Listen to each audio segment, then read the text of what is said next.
Good morning and welcome.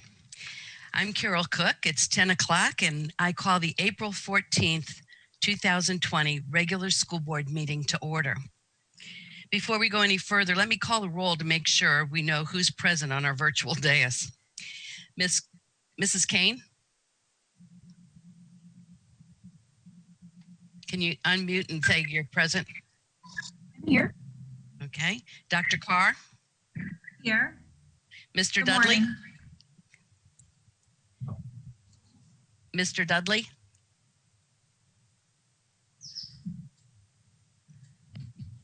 Here. There you go. Thank you. Mrs. Long? Here. Dr. Grego? Here. Dr. Corbett? Here. Mr. Herbeck? Here. Mr. Smith? Here. Mr. Kapersky? Here. And Mrs. Simonetti?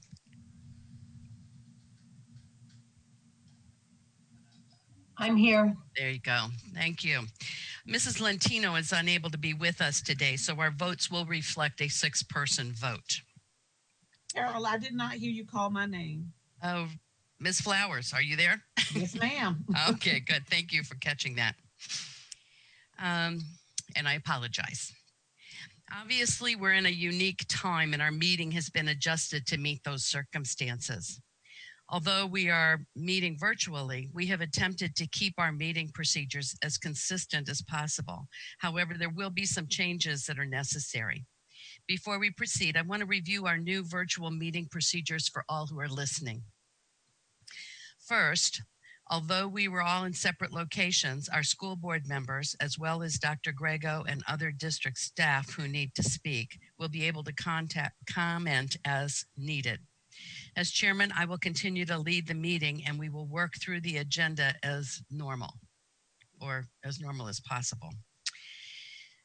Second, regarding public hearing, we have posted our procedures on for submitting public comment on our website, as well as publishing it in the newspaper. But I'll share it right now for those who have not seen it.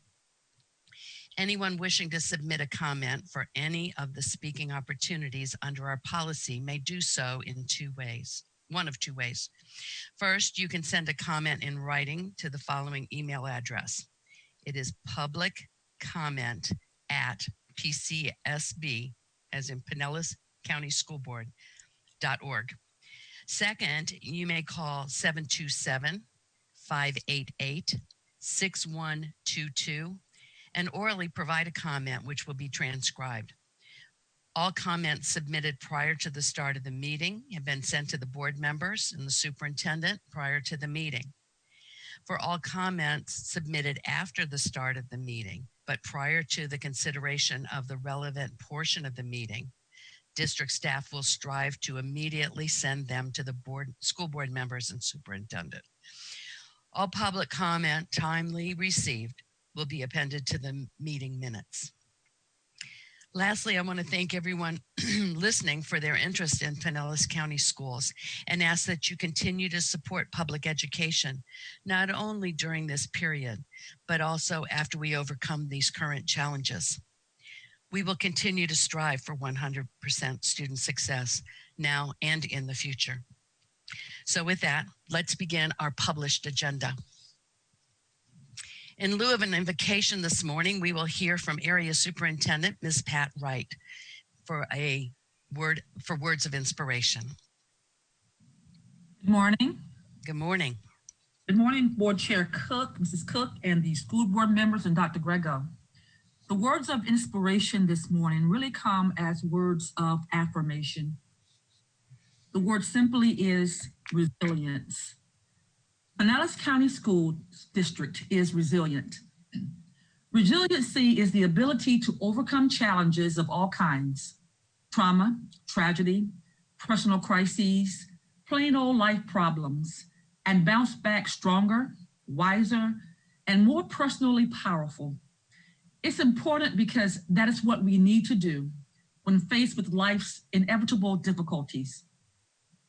During the span of our Pinellas County Schools' 108-year history, there has never been a time when that attribute, has better served us.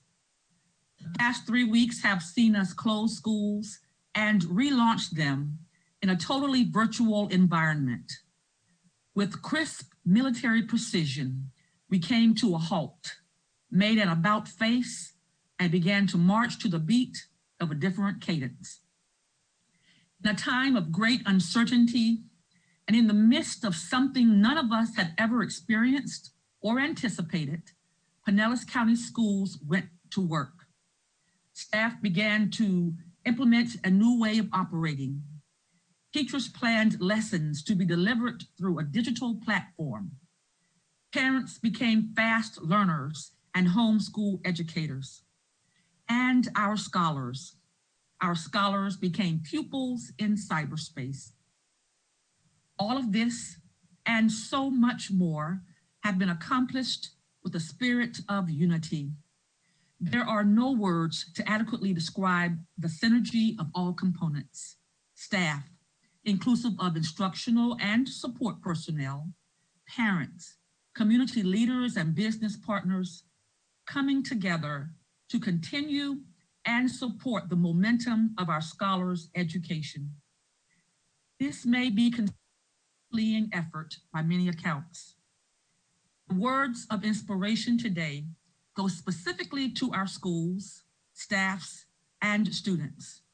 It is simply thank you. Stay the course.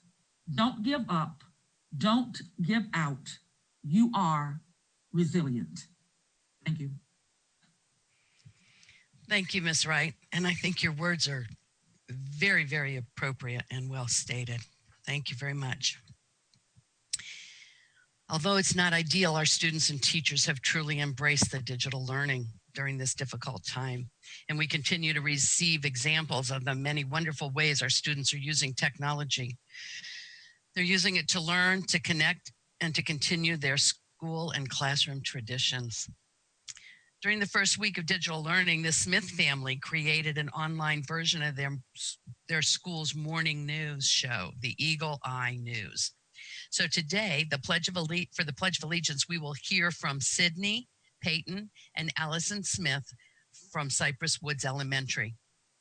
A recording of our national anthem sung by the Pinellas County School Choral faculty members at the 2020 All-County Choral Concert will follow the pledge. So right now, will you please stand for the Pledge of Allegiance?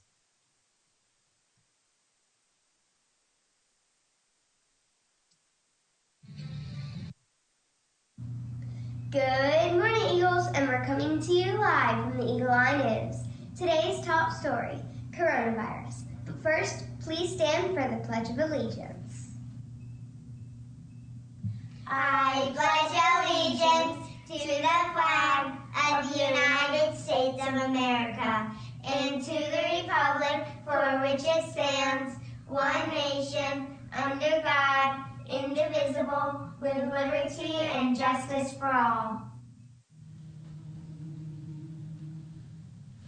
Oh, say, can you see by the dawn's early light what so proudly we hailed at the twilight's last gleaming, whose broad stripes and bright stars through the perilous fight o'er the ramparts we watched were so gallantly streaming, and the rocket's red glare, the monsters singing air, gave proof through the night that our flag was still there. Oh, say does that star-spangled banner yet wave o'er the land of the free and the home of the brave?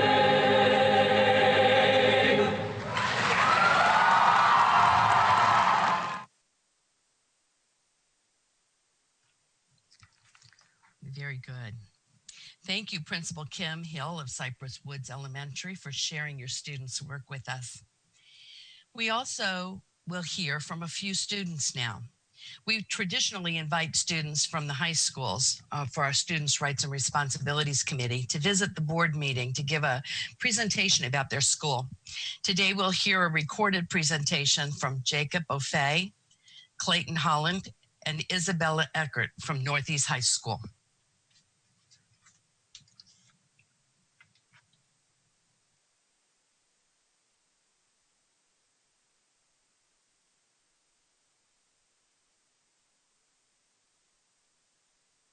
My name is Jacob O'Fay, and I am a senior attending Northeast High School. I am currently enrolled in the Academy of Information Technology, and I plan on attending Colorado State University to pursue computer science. I am co-founder and president of our school's robotics team. I've been in SGA since freshman year, and I also attended American Legion Boys State last summer. In addition to this, I am also an ambassador on the Academy of Information Technology's advisory board. I'm thankful for the time I spent at Northeast High School these past 4 years, as they have allowed me to become a better person overall in many different aspects of my life. And now it is my pleasure to share with you some of the great academic achievements at Northeast that helped to meet the vision of 100% student success. Our school earned a school grade of a B for the 4th year in a row. We increased our overall proficiency scores and were only a few points away from earning an A school grade. Our college and career acceleration rate increased as our students earned hundreds of industry certifications in Microsoft, Adobe, ServSafe, Automotive, and QuickBooks, helping to meet our school's mission of college and career readiness for every student. Our graduation rate has increased from 92 to 95% with the class of 2019, with the district's graduation rate of 88%. Our students annually complete more than 10,000 volunteer hours to qualify for Florida's Bright Future Scholarship. 8 varsity teams have qualified for FHSAA academic recognition, earning a minimum of a 3.0 GPA. Boys cross country, girls cross country, boys swimming and diving, girls swimming and diving, volleyball, girls basketball, boys soccer, and girls soccer share this honor so far this year, with spring sports unfortunately canceled. Overall, average daily attendance has rose from 92% to 94%, and discipline infractions have decreased by 236 infractions, which allows students to thrive academically in the classroom. Lastly, students in our IT Academy were working on a 3D printed scale model of Northeast High, as well as preparations for the first ever drone race at our school. Hello, my name's Clay Holland. I'd like to share some of my accolades and my spot at Northeast High School. First off, I'm in the Academy of Finance. With that, it's given me the opportunity to work with the Achieva branch at high school. This Viking branch has given kids opportunity to learn jobs and roles such as member service advisors, tellers, managers, auditors, and IT, a very broad spectrum of things. Along with that, I am a National Honor Society member and Mu Alpha Theta, and the president of the 11th grade student government class. Along with these clubs, I have taken 16 credit hours this semester with St. Pete College towards my AA degree, and I'm on track to have my full 2-year degree by the time I graduate as a senior. I think Viking has really given students a good chance to build themselves a solid foundation and give them confidence in their field that they choose to go into, whether it's IT, culinary, automotive, or finance. If anything, it'll teach them some life skills that they can value for the future. Along with this, I'd like to share with you some of the accolades that Northeast has generated from this throughout the years. First off, Avid, as an Avid school, is placed in the top 1% of over 5,000 schools that offer Avid nationwide. The AOF, Academy of Finance, has won 4 programs nationwide to earn this model. Also, AOF Culinary Academics are Pinellas County programs of distinction, the highest honor possible for academics. With that, local business annually supports Northeast with over 20,000 volunteer hours. This includes partnerships with Achieva Credit Union, AMS Skills to expand our work within the Manufacturing Academy, and Raymond James, to name a few. These are some things that we can be proud of at Northeast. and I'm glad to have shared them with you. Have a nice day. Hi, I'm Isabella Ecker, and I am a senior at Northeast High School. I am a member of the Culinary Academy and am involved in multiple extracurricular activities. I am the president of Student Government, the Spanish Honor Society, Pep Club, Yig Crew, and Best Buddies. I am also a member of the National Honor Society, Mu Alpha Theta, Key Club, and Hi Y. As a student of Northeast High School for 4 years now, I have come to love the friendly atmosphere and supportive staff, with whom I have created many personal relationships with. After graduation, I will be attending University of Central Florida to study biology, to then go on to be a surgeon. We encourage you to stop by Northeast anytime to see our full-service on-site clinic operated by the Pinellas County Health Department that offers free medical care and social services to students, our coffee business that is run by our students with disabilities, and if none of the above entices you, then stop in our Academy of Culinary Arts for lunch each Wednesday, as we are open to the public. The Culinary Academy also placed 3rd in the Pro Start competition last month.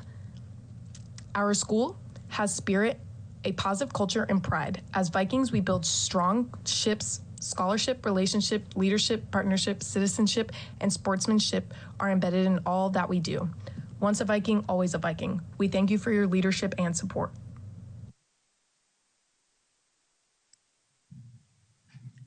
Good. That was a yes. This is Beth Hirandine. If All I right. interrupt, Ms. Lentino is now joining the meeting. Oh, wonderful. Thank you very much. So our votes from the meeting will reflect the 7th-person vote. So thank you very much. That was a terrific presentation from the students of Northeast High School. So I want to thank the students and the Principal Hernandez, Area Superintendent Wright. The Office of Strategic Communications needs to be thanked this time too for making sure that the students had the opportunity to share their wonderful story about their schools, even in this virtual format. We'll now move to the remainder of our agenda. Dr. Grego, are there any amendments to today's agenda? Madam Chair, there's one amendment to the agenda. We're still continuing our work very aggressively with our construction program, and that is 7.27. I'd like to add, I did report this, and Kathy did post this on the electronic agenda earlier in the week, just after the Tuesday, and that is the approval of agreement with the J.E. Dunn Construction, and this is for the work and renovation at Clearwater High School. Thank you. Very good. Well, I find good cause to amend the agenda as described by Dr. Grego. Is there a motion to adopt the amended agenda? Ms. Flowers? I make a motion to adopt the agenda as amended. Thank you. And a second, looks like Ms. Long. I second the motion. Good. Thank you very much. So our first order of business is the special order agenda. 4.1 is recognition of national... Madam Chair, this is David Kapersky. Yes, thank you. Yep. Okay. We have a motion and a second to adopt the agenda as amended. All in favor say aye. And I'm going to do roll call votes as we do this rather than everybody jumping in under these circumstances. So we'll start with Ms. Flowers. Aye. Ms. Kane. Aye. Okay. Ms. Carr, Dr. Carr. Aye. Mr. Dudley.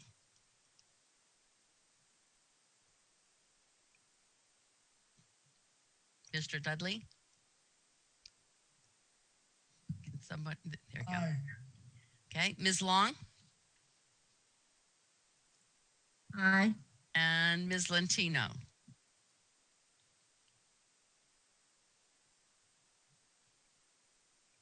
Ms. Lentino? Carol, Yep. Carol, John Clark. Unfortunately, Ms. Lentino's, the microphone on the computer she's on does not work, so we'll have her raise her hand. Oh, okay. All right, good. She did. And her hand is raised, so it's a yes. And I am Carol Cook, and I also vote yes. So now we will move on to the recognition of the National School Breakfast Week, which was March 2nd through the 6th of 2020. Dr. Grego, would you please introduce this item? Absolutely. It's my pleasure to introduce this item. And to the board members, as you know, we did cancel our March meeting given the circumstances. And I felt it very important to bring this recognition forward, even though it was somewhat dated. And this is the National School Breakfast Week. And perhaps use it as an opportunity to, and I do this every day, but I wanted the board to have the opportunity to just listen to Lynn Geis and to also use it as an opportunity to thank our many food and nutrition workers throughout our county that have stepped up over the last several weeks to feed and help feed the county's citizens, our students throughout the last several weeks. So with that, I want to introduce Lynn Geis, the Director of Food and Nutrition. Good morning, Madam Chair, board members, Dr. Grego and staff. It's my pleasure to be here today to recognize National School Breakfast Week 2020, celebrated by nearly 30 schools, March 2nd through the 6th.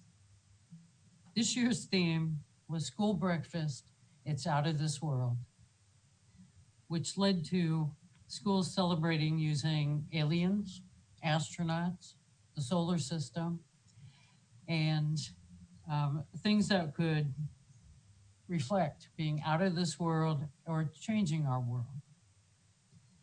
National School Breakfast Week started in 1975 as a week designated to spotlight the benefits of school breakfast, such as improved concentration, focus, attendance, and test scores. This year, Read Across America, Dr. Seuss's birthday, also fell during National School Breakfast Week, allowing students and staff to celebrate the joy of reading while enjoying a nutritious breakfast. School breakfast provides a fun way to promote the most important meal of the day with protein, whole grains, fresh fruit, that's low in sodium and low in fat, all contributing to the health and well-being of our students.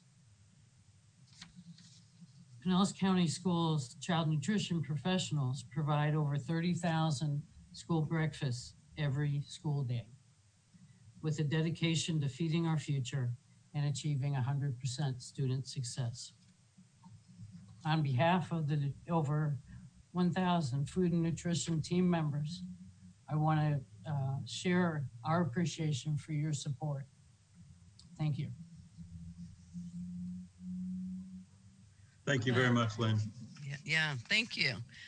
I think the job that your department does every day is kind of out of this world. And when I was reading the agenda item, there was a quote that struck me. It says, blasting into new territory. Yes. Yeah, and I think when they were doing it, they wanted to have a space theme that I do believe y'all have blasted into new territory as you've tried to provide food for students as we've gone into this virtual setting. So you have done an amazing job. And I believe I speak on behalf of the entire board when we say thank you for what you have done in that department and what you have done for the students and children in our community. So thank you very much. Thank you. It's been amazing. We appreciate it.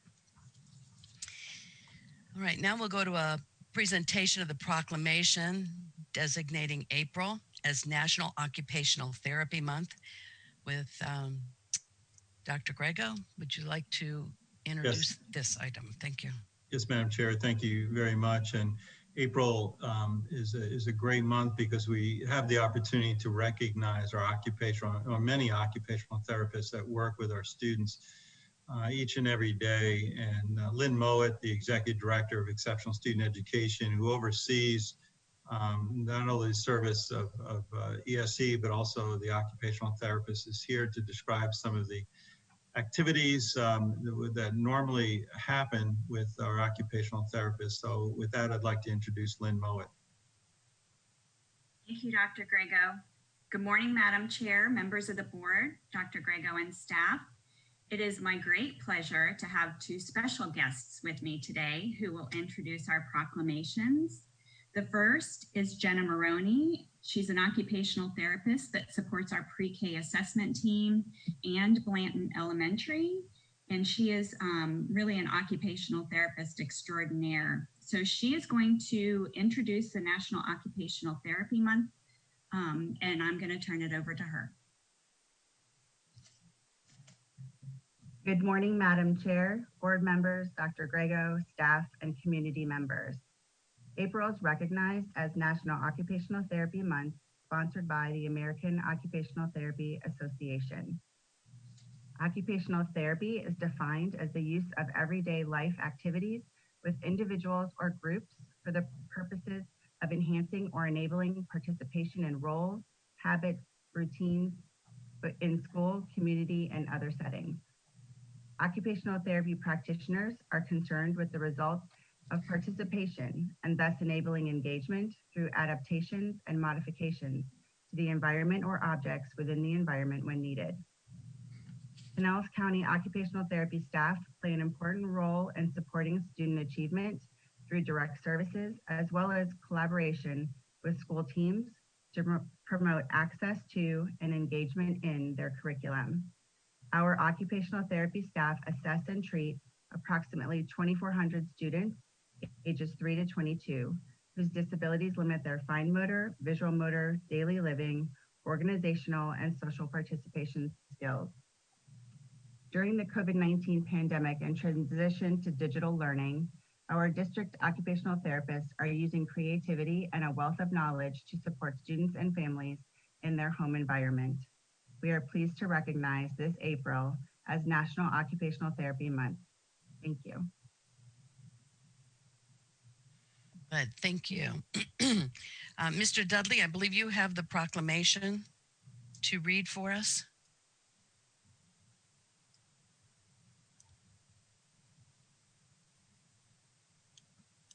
Mr. Dudley?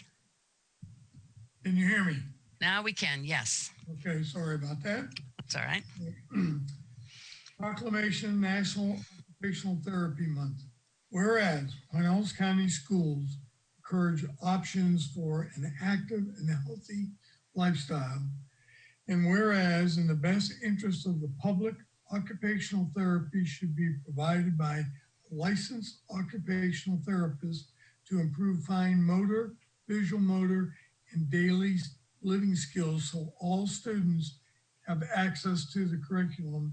And whereas through a national effort, the community members are encouraged to join together to raise awareness of the importance of occupational therapy.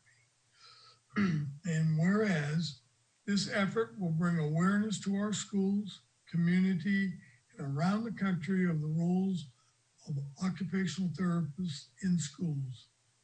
Now, therefore, the School Board of Pinellas County does hereby recognize April 2020 as National Occupational Therapy Month. Good, thank you.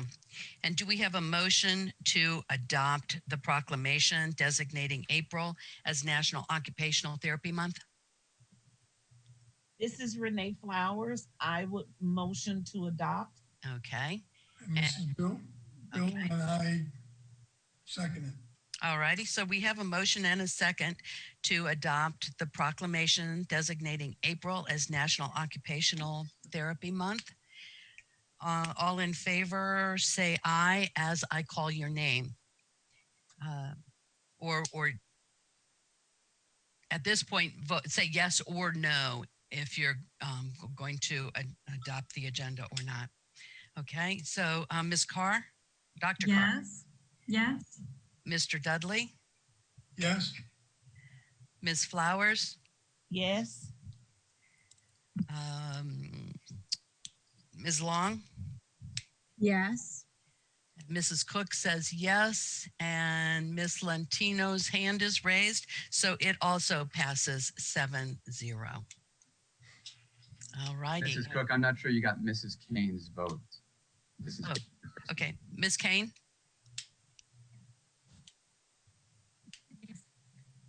I think I heard yes.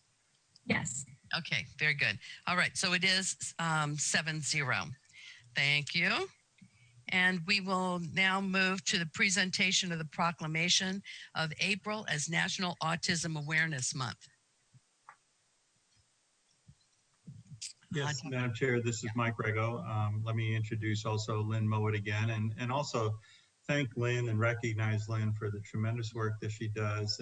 And she always has a wonderful way of bringing practitioners to the board, and especially during these recognition months, like Jennifer Maroney for the occupational therapist. And with that, we're also very proud of the work they do, but also all of our ESE teachers who work with our students with autism.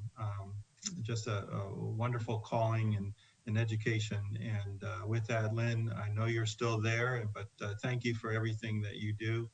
And if you could please express to the board some of the work that you've done with students with autism.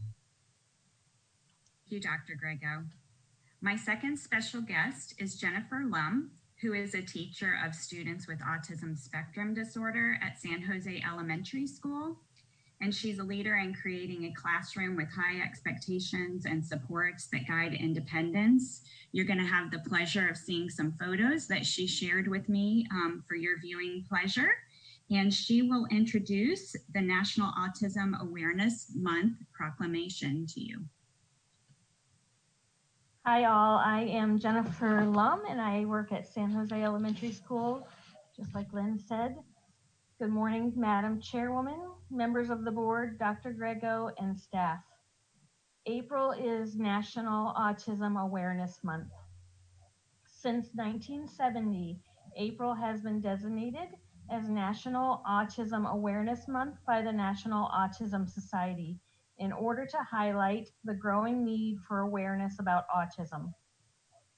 The United States recognizes April as a special opportunity to educate the public about autism and issues for the autism community, as well as to spotlight the needs of individuals and families that are impacted by autism. Autism is a very complex spectrum disorder that impacts an individual's ability to communicate and interact with others. The prevalence of autism continues to grow, making awareness ever more important. The Center for Disease Control and Prevention reported currently the incidence of autism has risen to approximately 1 in 59 births in the United States, and boys are 4 times more likely to be diagnosed than girls. On April 2nd, countries around the world celebrated Light It Up Blue campaign as a symbol of autism awareness. In Pinellas County, we serve over 1,700 students with autism spectrum disorder.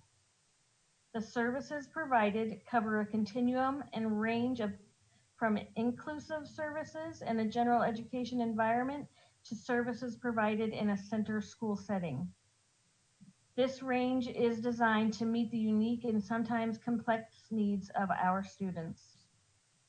Schools are encouraged to support National Autism Awareness Month and are provided with a menu of options to support professional development and activities for students designed to support sensory communication and social development.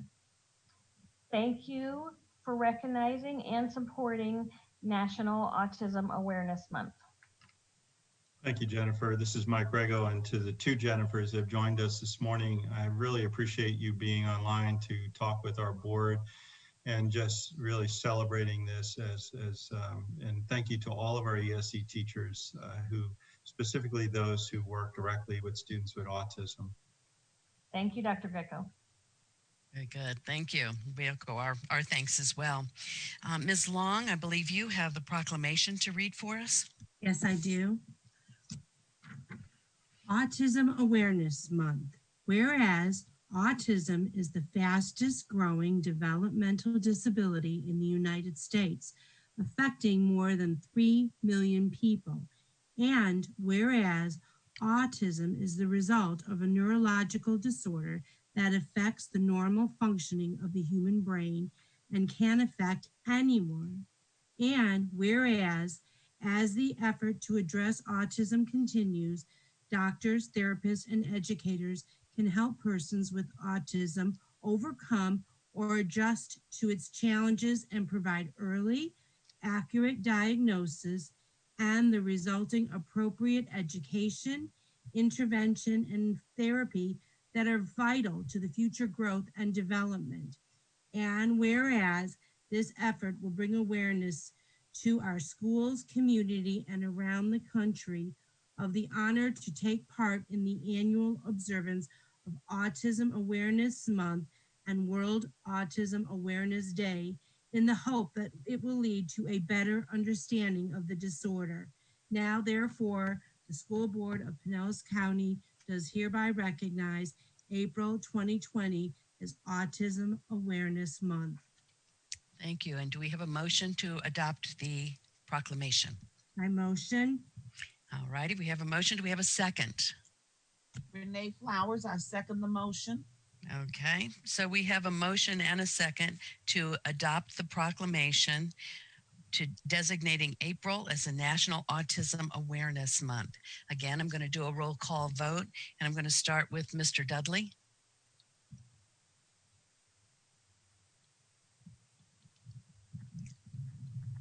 Mr. Dudley?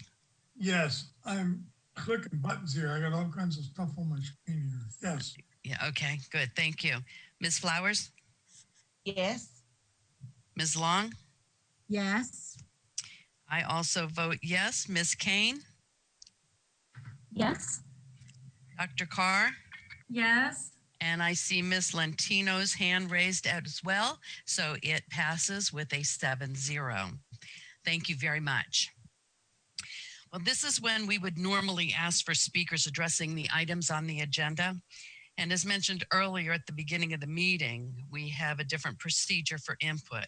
So we have received the email that has come to us prior. So thank you for being understanding as we kind of move through this whole process. So we'll move to unfinished business now. Public hearing to consider amendments to policy 5500.08, which is a code of conduct, misconduct that requires specific consequences. This is a second reading with no change since the first reading. Do we have a motion? I motion. For approval. This is Mrs. Long. Okay, so Ms. Long made the motion that we accept this, and Mr. Dudley made a second. Yes. Dr. Grego, would you like to introduce this, please? Absolutely. Thank you, Mrs. Cook. And as you mentioned, this is a second reading, no changes from the first. This has also been workshopped, but I am sure Ms. Dull will provide the historical look at this. If you remember, board members, this one of the major changes of this was the work that our board, and I want to thank you for the aggressive nature and real thoughtful nature about the issues centered around vaping. So with that, I'd like to call on Jennifer Dull to make some public comments. Good morning, board members, Dr. Grego. I'm Jennifer Dull, the Director of Strategic Planning and Policy, and today I bring forward for public hearing to consider the amendment to policy 5500.08, Code of Conduct, misconduct that requires a specific consequence. As mentioned, there was no changes since the first reading. We did do first reading of this on February 11th and workshopped it in January. There were changes between the January workshop and the first reading based on board comment during the workshop. As an overview, the changes that are being put forward within the policy are directly related to the vaping and explicitly address vaping within the student code of conduct.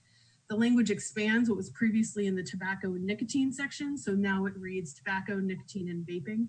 The policy does take a preventative approach while also addressing consequences for using of such products at school, at any school-sponsored activity, at a bus stop or on a bus. The proposed updates also include educational interventions, opportunities for diversion programs, along with progressive consequences for each offense.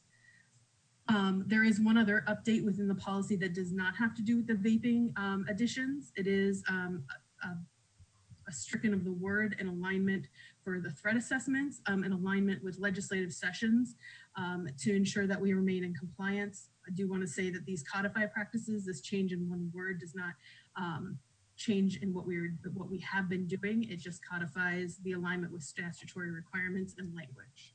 And with that, I bring it forward for consideration for vote. Very good. Thank you. Dr. Greger, did you have something else to say? No, that's all. Thank you very much, Ms. Bell. Yeah, good. All righty. Now, this is a second reading. So under normal circumstances, this would be a time for the public to be able to come to speak to this specific agenda item. So Mrs. Harrington, do we have any comments on this specific item that the board has not yet received? Ms. Cook, we do not have any additional public comments for this item. All righty, good. Thank you. Are there any board members that have comment or questions about this item? If you do, please raise your hand on the side. All right, I see none. So we will again take a roll call vote. And we have a motion and a second on the floor to for the public hearing to consider, to amend policy 5500.08, student code of conduct, misconduct that requires specific consequences. So all in favor? Ms. Flowers, how do you vote? Yes. Mrs. Long, how do you vote? Yes. I also vote yes. Mrs. Kane, how do you vote? Yes. Dr. Carr? Yes. And Mr. Dudley? Yes. All righty. So that also passes with a unanimous vote of 7-0. Thank you very much. And Ms. Lantino has her hand raised. So Yes. Thank you for pointing that out. Thank you. All right. And now we move to the consent agenda. Do we have a motion to accept? Do I see someone's hand to move approval of the consent agenda? Move for approval. All right. Mr. Dudley. Bill. Okay. Mr. Dudley made the motion to approve the consent agenda, and Ms. Long seconded the motion. All right. So all in favor of the consent agenda, we will do another roll call. We'll start with Ms. Long. Yes. Yes. Okay. And I also vote yes. Mrs. Kane? Yes. Okay. Thank you. Dr. Carr? Yes. Thank you. Ms. Flowers? Yes. And I see Ms. Lantino's hand raised, so it passes 7-0. I have a note here. Okay. We will move to the non-consent. And the first item is to request ratification and approval of waiver of certain procedures outlined in the gubernatorial executive orders. Do we have a motion? Just raise your hand. Do you have a motion to accept this item? Okay, Ms. Long? You wanna? There you go. So Ms. Long has the motion. Ms. Kane, do you second it? There you go. Yeah. Okay, I saw your hand, so I thought that was it. All righty, so Dr. Grego, would you introduce this for us, please? Yes, Madam Chair and board members, I want to recognize and thank David Kapersky with all the executive orders that have come through over the last several weeks. I want to thank both David, Lori Dart, Heather Wallace, and really they have been tremendous go-to people to see the parameters, what we can and shouldn't be doing, could do, and I want to just thank David. So what David really is the author of this particular item that kind of solidifies what we're doing even here today as a remote board meeting. So with that, I want to turn it over to David Kapersky. Thank you, Dr. Grego. Thank you, Madam Chair and board members. This item seeks ratification of administrative actions that have already been taken as a result of the health emergency, as well as approval to continue to take such administrative actions as are necessary for the continued efficient operations of the district. If approved, this authority would expire when the Florida state of emergency expires.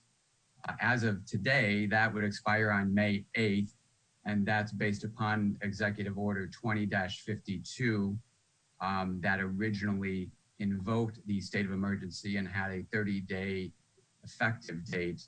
But of course, we know that that is subject to being expanded in the future. So we'll watch that. But this authority, if approved, would simply track the state of emergency, and this would expire when that expires.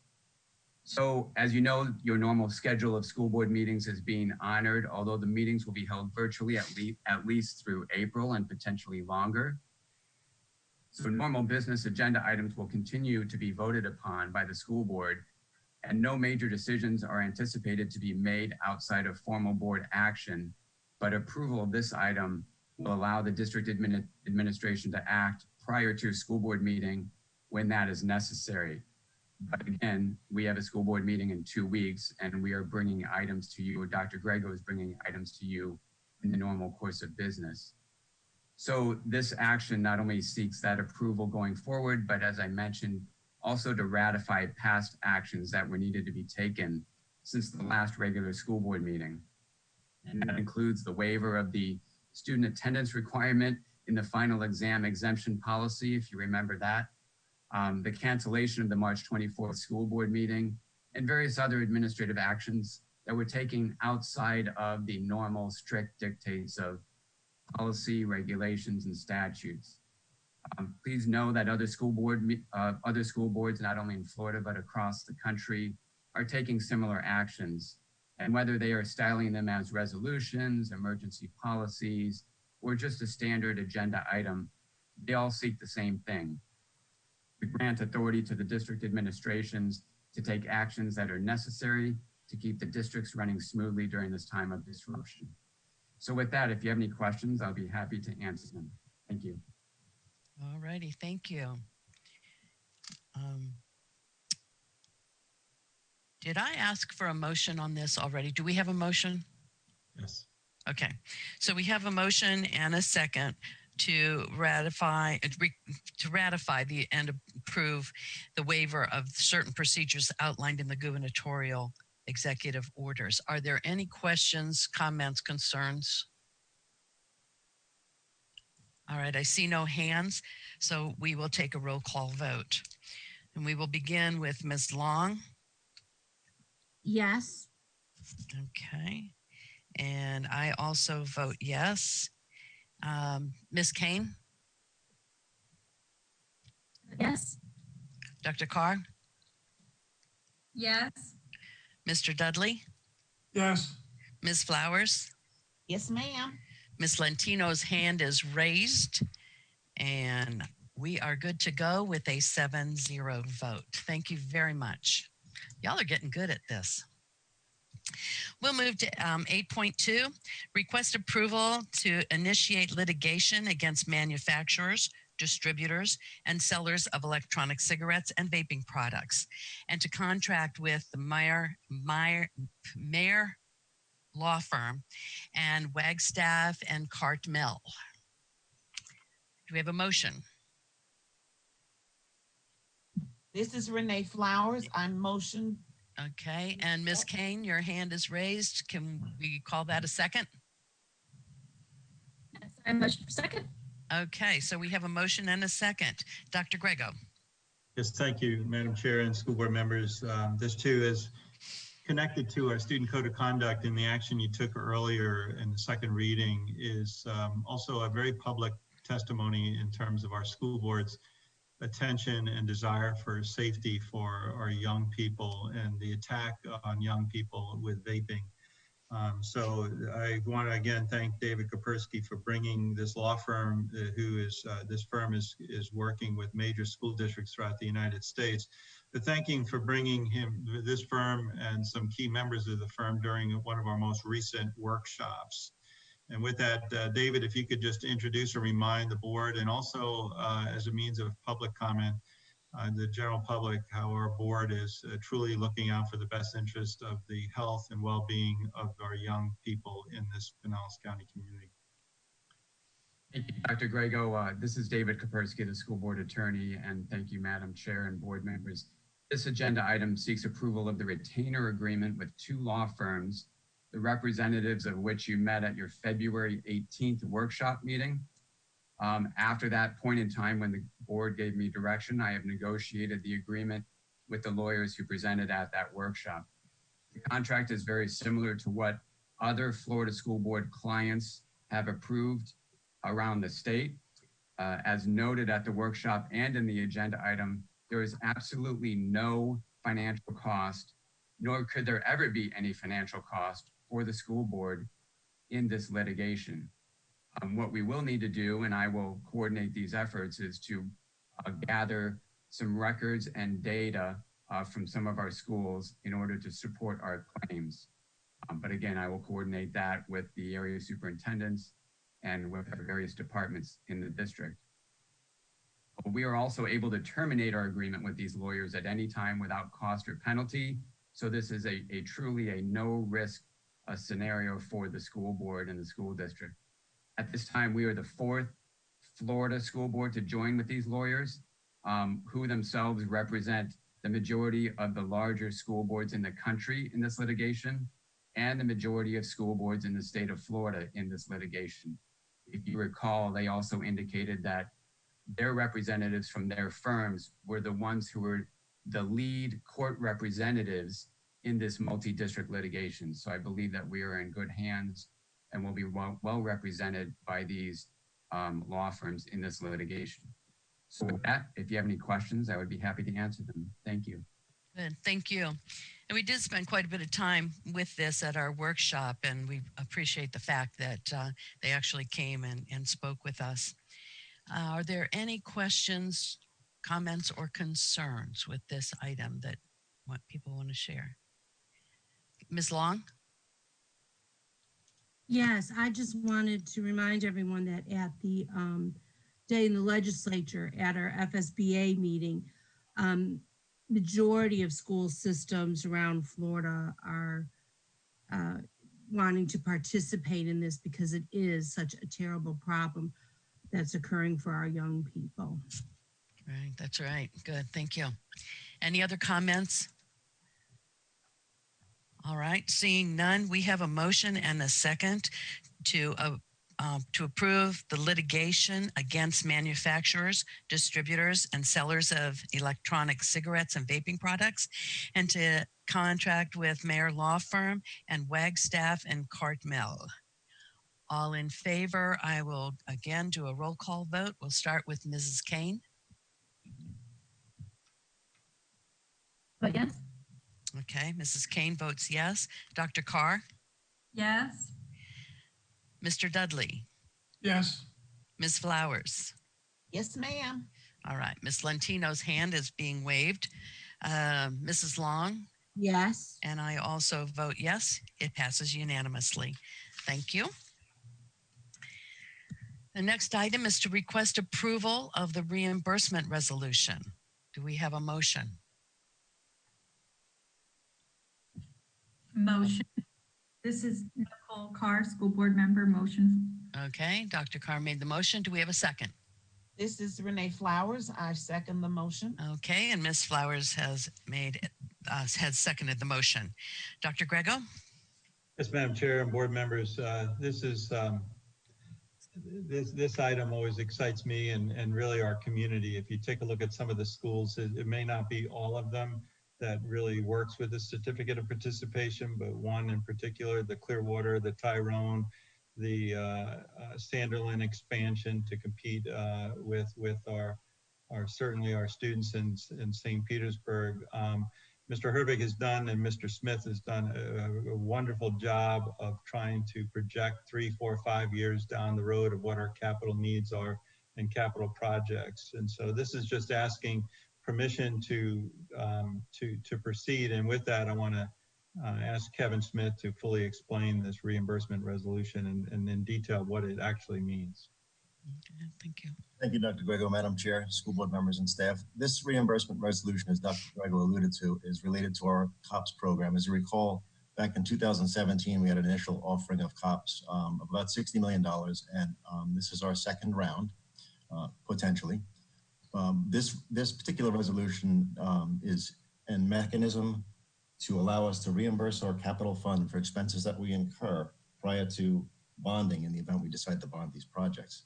It's important to note that this particular agenda item obligates the board to nothing. It doesn't obligate you to bonding in the future. This is just simply if you do choose to bond, this enables us to reimburse our capital fund from the future proceeds of that bonding. If you have any questions, I'd be happy to answer them. Very good. Thank you, Mr. Smith. Are there any questions? Dr. Carr. I just want to thank Mr. Smith for the time addressing questions and concerns. I know this was brought up in workshop, and also I had additional questions. So I just wanted to acknowledge the department for their time and allowing me to ask questions after doing additional research. So thank you very much, Mr. Smith, to you and your team. You're very welcome. Anytime. Yep, they're always very good about being on call or scheduling meetings with us to answer any questions that we have. Any other questions, concerns, comments? All right, I see no hands raised. So we have a motion and a second to approve the reimbursement for the approval of the reimbursement resolution. We're going to take a vote. So we will start with Mrs. Kane. How do you vote? Yes. Was that a yes? Yes, it's a yes. Okay. Dr. Carr? Yes. Mr. Dudley? Yes. Ms. Flowers? Yes. Ms. Lentino's hand is raised. Mrs. Long? Yes. And I also vote yes. So it passes unanimously with a 7-0 vote. Our next item is to request approval of the live stream equipment and platform agreement with Play On Sports and the Identity Tampa Bay. We have a motion. This is Renee Flowers. I make a motion that we accept the recommendation. All right, and a second? Bill Dudley, and I second it. Okay, so we have a motion and a second. Dr. Grego.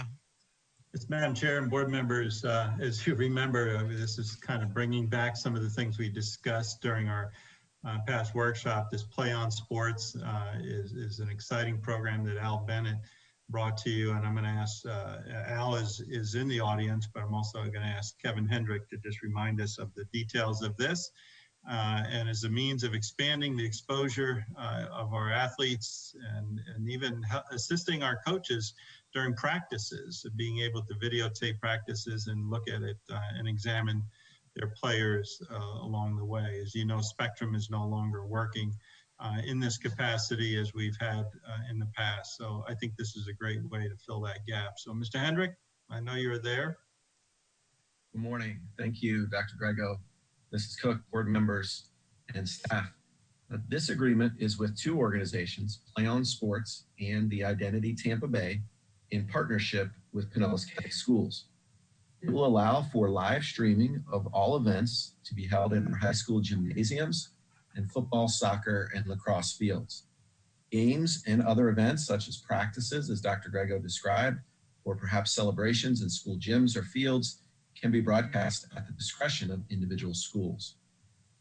Identity Tampa Bay will install equipment, camera equipment, in all 16 of our high schools. And Play On Sports is the online platform that will allow for subscriptions to watch these events all over the world. The subscription cost is $10.95 a month, which is paid for by the individual. There is no cost for the installation of the cameras or the broadcast of games to the school district or to schools. However, Identity Tampa Bay will also broadcast some games for free. They plan on doing a weekly game of the week for football and for basketball. We did share this information at the February 18th board workshop, and today are pleased to share it with the public as well. I want to thank Al Bennett, our Director of Athletics and Extracurricular Activities, for all of his work to get this going and bring broader exposure to our student athletes, to their families, friends, and even college coaches around the world. We ask for approval of these agreements today, Madam Chair. Good, thank you. And Ms. Flowers, I see your hand raised. Yes, thank you so much. And thank you for this. I think it's going to be really good. I believe I asked the question during workshop, and I'm not sure if you answered. If you did, I apologize. It's been a while. But do we have some processes or protocols in place, because I believe we talked about persons perhaps advertising or advertisement being seen on this channel. And we just want to make sure that it stays within the guidelines of what Pinellas County Schools does have when it comes to advertising, so that it's appropriate. Yes, ma'am, Mrs. Flowers. Schools will have the ability to advertise either before an event or as a small part of the screen during an event, and they will follow the same policies that they would for advertising in their gymnasiums or their football fields currently. Okay, thank you. I'm sorry, I forgot. It's been a minute, so. Understandably. That's a great question, Ms. Flowers and board members. If my memory serves me correctly, also Mr. Hendrick or Mr. Bennett, those proceeds go back to the school where the advertisements. So they will follow the district's protocol, but the revenue goes back to the school to help their athletic department. Yes, Dr. Grego, this is Kevin Hendrick. That's correct. Very good. Mr. Dudley. Thank you, Madam Chair. I just wanted to throw my 2 cents in, and you know, as a former coach, and I think this is an invaluable tool for not only the coaches and the parents and all like that, but for our student athletes, because it, you know, the thousands and thousands of kids that participate in sports, and it's very difficult sometimes for college coaches to, you know, eventually they find the kids that they want, but it's a pretty huge undertaking. And I think that as a coach, this really gives our athletes a chance to showcase themselves, and knowing that that, you know, coaches often get blamed. Well, why did my son get a scholarship? You're not working hard enough and all that kind of stuff. Well, as those of us in that business know that, you know, it's a two-way street. College needs you and you got to want the college. So this will give a great opportunity to help alleviate that discussion. And I know I wish we'd have had this one during my coaching days, and I think it's a win-win, and I think it's a great opportunity for schools to enhance their athletic programs. Athletics are expensive, just the equipment alone.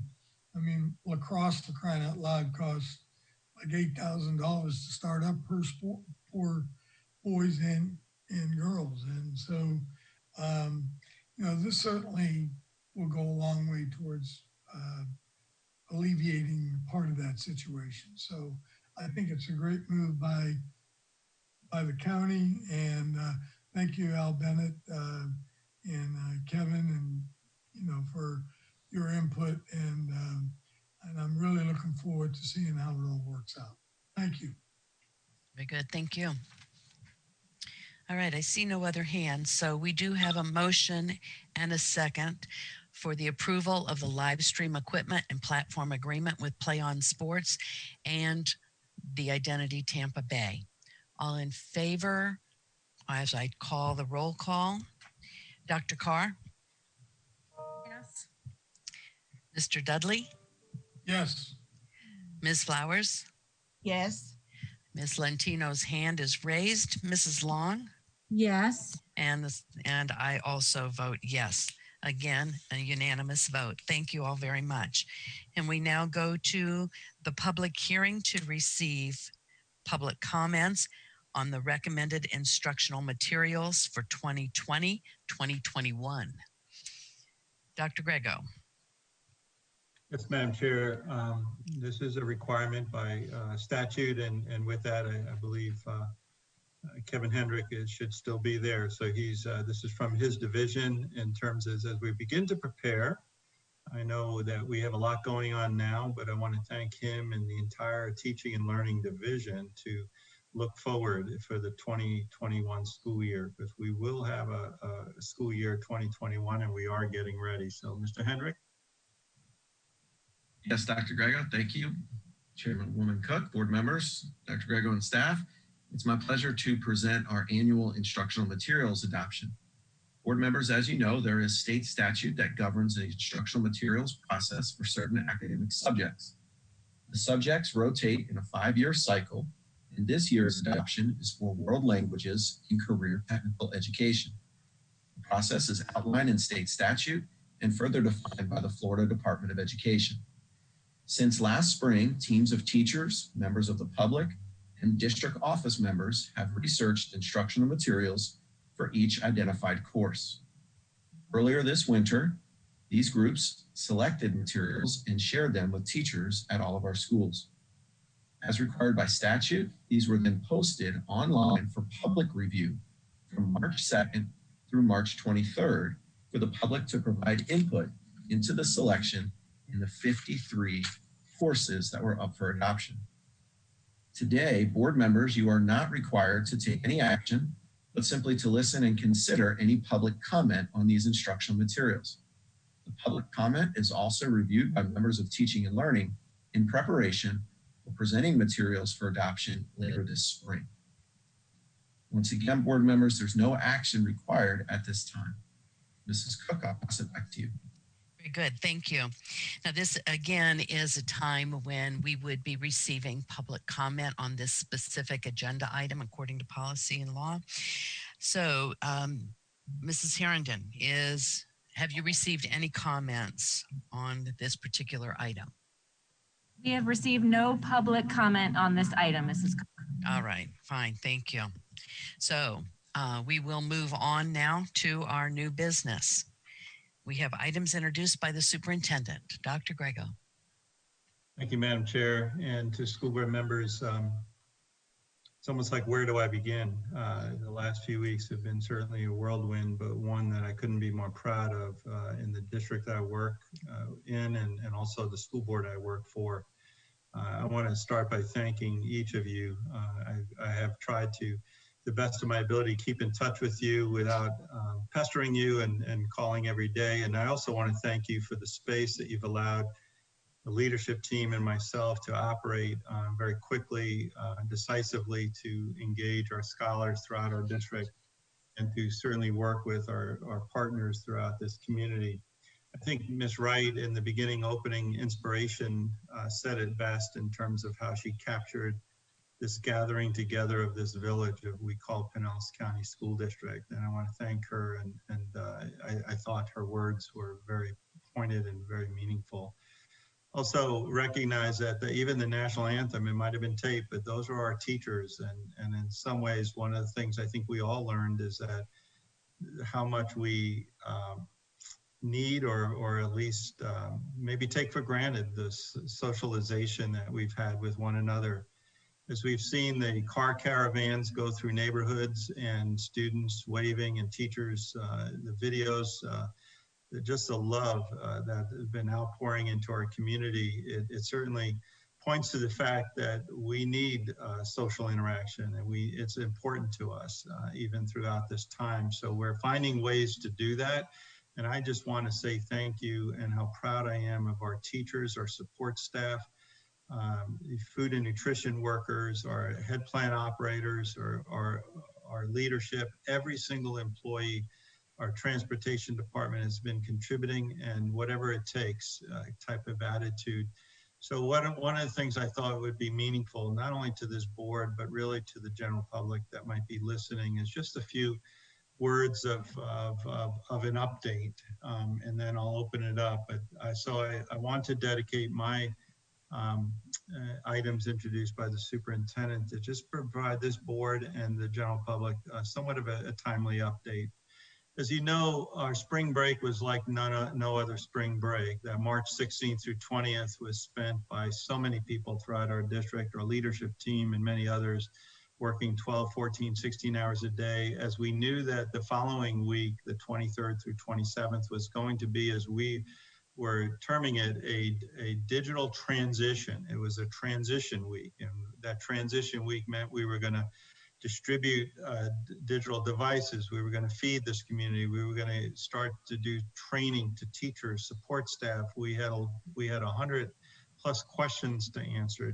We had more Q&As going out, all in preparation for that first day of March 30th, where we said less is more, and we were going to take it slow, and we're going to build on the capacity of our district. It's hard to believe that we've been at this for 2 weeks. Some think, and most of the principals and teachers I've talked with says it feels a little bit longer than that. But it has been 2 weeks and 2 days. I think we all even celebrated the non-student day as last Friday was. And I certainly hope everyone had a blessed Passover and holiday Easter weekend. And now we're back into the groove of things. I do believe we're getting into a groove. I do believe that we're falling and working with our niche. But what we've accomplished is certainly, as I said, even in the governor's roundtable, was monumental and is monumental.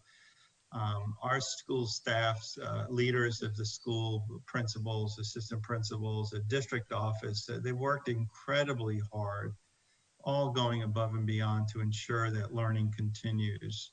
As I said then, is that yes, our school buildings might be closed. However, one of the things I'm so proud of is that we've transformed this district, as Ms. Wright said in the opening inspirational thought, to a digital platform learning environment that I believe our students are continuing to learn in and continuing to grow in. And I just want to say, as she ended off with that inspiration, a big thank you.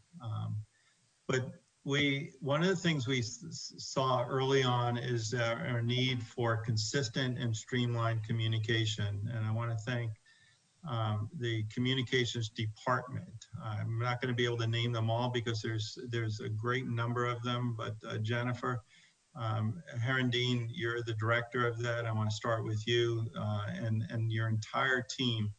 Without you and without your team, you have been nonstop, sometimes with me as late as 9 and 10 and 10:30 at night, putting documents out just to be consistent and to streamline our communications with so many forms of multiple mediums, whether it be to the families, through phone or emails, whether it be to the students, whether it be to our staff, whether it be to our partners and communities, whether it be to our daily board updates. All of these things take time, and all of these things have a sense of consistency across. And as I talk with our stakeholders, and as I finish talking with many of our principals and others, that is the single most common thank you, is the consistency and the thoroughness and the relevancy of our communications. We've tried to truly streamline it.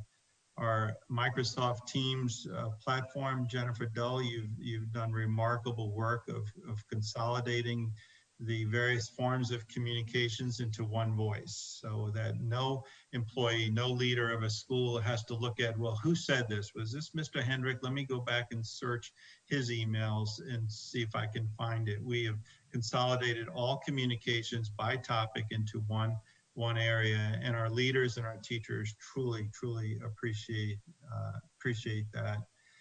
Our attendance, as I reported the first week, we didn't know, it surpassed my expectations, and I have fairly high expectations, but it just gives you an indication of the commitment that our school leaders and child study teams have done. But our first district-wide, we had 97% of our students engaged in some form, shape, checking in on digital learning the very first week of instruction. That percentage has truly increased tremendously. If not, we've been cut more in half as we continue to hand out devices. We continue to hand out meal distributions. We started with 9 sites on a daily basis. We went to 7 additional sites, and now we're at 6 additional sites for a total of 22, where we're adding that to the 47 or so that the county is doing, some of which is on our property too, in our parking lots. And I'll have Clint report out to that. So we have handed out more than 25,000 plus digital devices. And one of the things that we'll forget about, we'll focus in on those device distributions, but we have also, prior to this, a District of Innovation, our Connect for Success in all of our Title I schools already had about 4,500 laptop computers out to our students who are in need of that. So thankfully that helped, and that really was a relief of a burden that we are faced. And I saw that quick start out of the gate, I think, which really attributes to our 97+ engagement the very first week in our transition week. We also have a lot of schools that have a one-on-one initiative that really works with our students. So with that, I want to ask, and I want to pass the microphone, the virtual microphone, to various staff members. And without a doubt, I'll try to MC this, but say to each and every one of them, if I forget, thank you for your commitment and for really dedicating not only the last few weeks, but really everything that we have and all of our employees to making sure that we are a leading district. And let me say our State Department has come to us in various functions and forms, both on our digital learning and just for advice and to seek our advice in how we're operating. And I also do want to thank the Department of Education for being available to us on a daily basis or as need basis. Even over the weekend, I was able to call Chancellor or the Commissioner and just say, here's a concern. Don't know what the resolve is, but can you put it on your radar? And absolutely things have been talked about. In the very early stages, we asked for this ability to meet not in the same room with a quorum for not knowing where this pandemic was going to go. And I want to thank the board for stepping up and having a truly virtual board meeting and being a role model to the rest of our community and a role model to our school district that this can be done. And it's uncomfortable, but so are a lot of other people uncomfortable. And I think it speaks volumes to for this board that you chose to be that role model and to conduct this board meeting truly virtual. So I thank you for that. So Mr. Herbeck, why don't you start us out by talking about the school status of and some of the things you're doing with our maintenance department, cleaning our schools, food, and so forth. Thank you, Dr. Grego. It's Clint Herbeck, Associate Superintendent for Operational Services. And for board members and the public, one of the things that we did even prior to the governor's initial order to shut down for those first 2 weeks was that we developed a cleaning checklist and protocol that we distributed to all head plant operators at every school and work site. And that protocol was developed between cooperation with our maintenance department, our general managers of operations, and our on-staff industrial hygienist. And really what that did is it took established a protocol for cleaning room by room, space by space, making sure that all hard surfaces were wiped down, making sure that soft surfaces like carpets and things like that were taken care of as well and sanitized. We were able to monitor the progress of the cleaning of every single school during the time that they were being cleaned, and we had everything done on April 2nd. One of the things that we're doing right now is since the return to school is up in the air, what we're doing right now is we're going to compare our cleaning protocol and get together with members from the Department of Health and also some members of the medical community. And what we want to do is ensure that our processes and our protocols are in line with their recommendations and in line with the recommendations of the CDC for whenever that reopening does occur. And then again, with their cooperation, if we need to amend our protocols, we will obviously do that. But we obviously want to establish something that is consistent, it's measurable, and we can monitor it every single day to ensure our staff members, our students, and our families that our schools have been cleaned in accordance with the best recommendations, again, from the medical community, and then to continue that process moving forward. During the shutdown now that our buildings were cleaned and have been cleaned since April 2nd, there is on occasion a need to go inside. Sometimes our administrators need to go inside, teachers may need to go inside some of the rooms from time to time to retrieve something that they need to continue with digital instruction. So what we've done is we've severely limited the access to schools. All of our schools right now are locked, they're shut down. But when somebody needs to go in, we make sure that there is the person visiting the school is granted access by the head plan operator. That access is severely limited. They're only going to the place they need to go to, retrieving the stuff that they need and leaving. And then all of those areas that both the HPO and the person visiting visited during that stop by are recleaned. So that, again, we allow people to go in to get the things that they need, but we reclean immediately afterwards and then shut those areas down. We are working with our instrument techs and with Synergistic. We are monitoring our HVAC every single day. We've shut that down as much as possible, but we are maintaining temperatures and we are maintaining dehumidification protocols during this shutdown. And we do have our plant staff, our HPOs are going in at a minimum of once a week, but most likely they're going in a couple of times a week and just checking on the mechanical systems, checking on everything, especially in those areas that are outside to make sure that the buildings are up and running and that there is no maintenance concerns that we have to worry about during this shutdown. So again, as far as maintenance and cleaning of the buildings, again, just want to reiterate that everything was cleaned on April 2nd. We are re-cleaning when the need arises, and that we are working with the Department of Health and medical professionals to establish and making sure our protocols are in line with their recommendations for reopening. As far as food service goes, we started feeding, as Dr. Grego said, I believe in 9 original spots right after spring break. We are expanding those spots at this time and monitoring every single day how many meals we're serving. And it's different numbers. We're seeing that there's needs in some areas of the county that are greater than maybe in some others. And so our food service team is making those adjustments. But one of the most important adjustments that we made starting this week is that we were serving originally, we were giving away or handing out meals daily at those original 9 sites. And everybody who came by received a bag of food. It included 1 breakfast and 1 lunch for each child that they had. One of the things that we've seen with the CDC is obviously recommending that people stay home and not go out as much as they, or stay home as much as they can.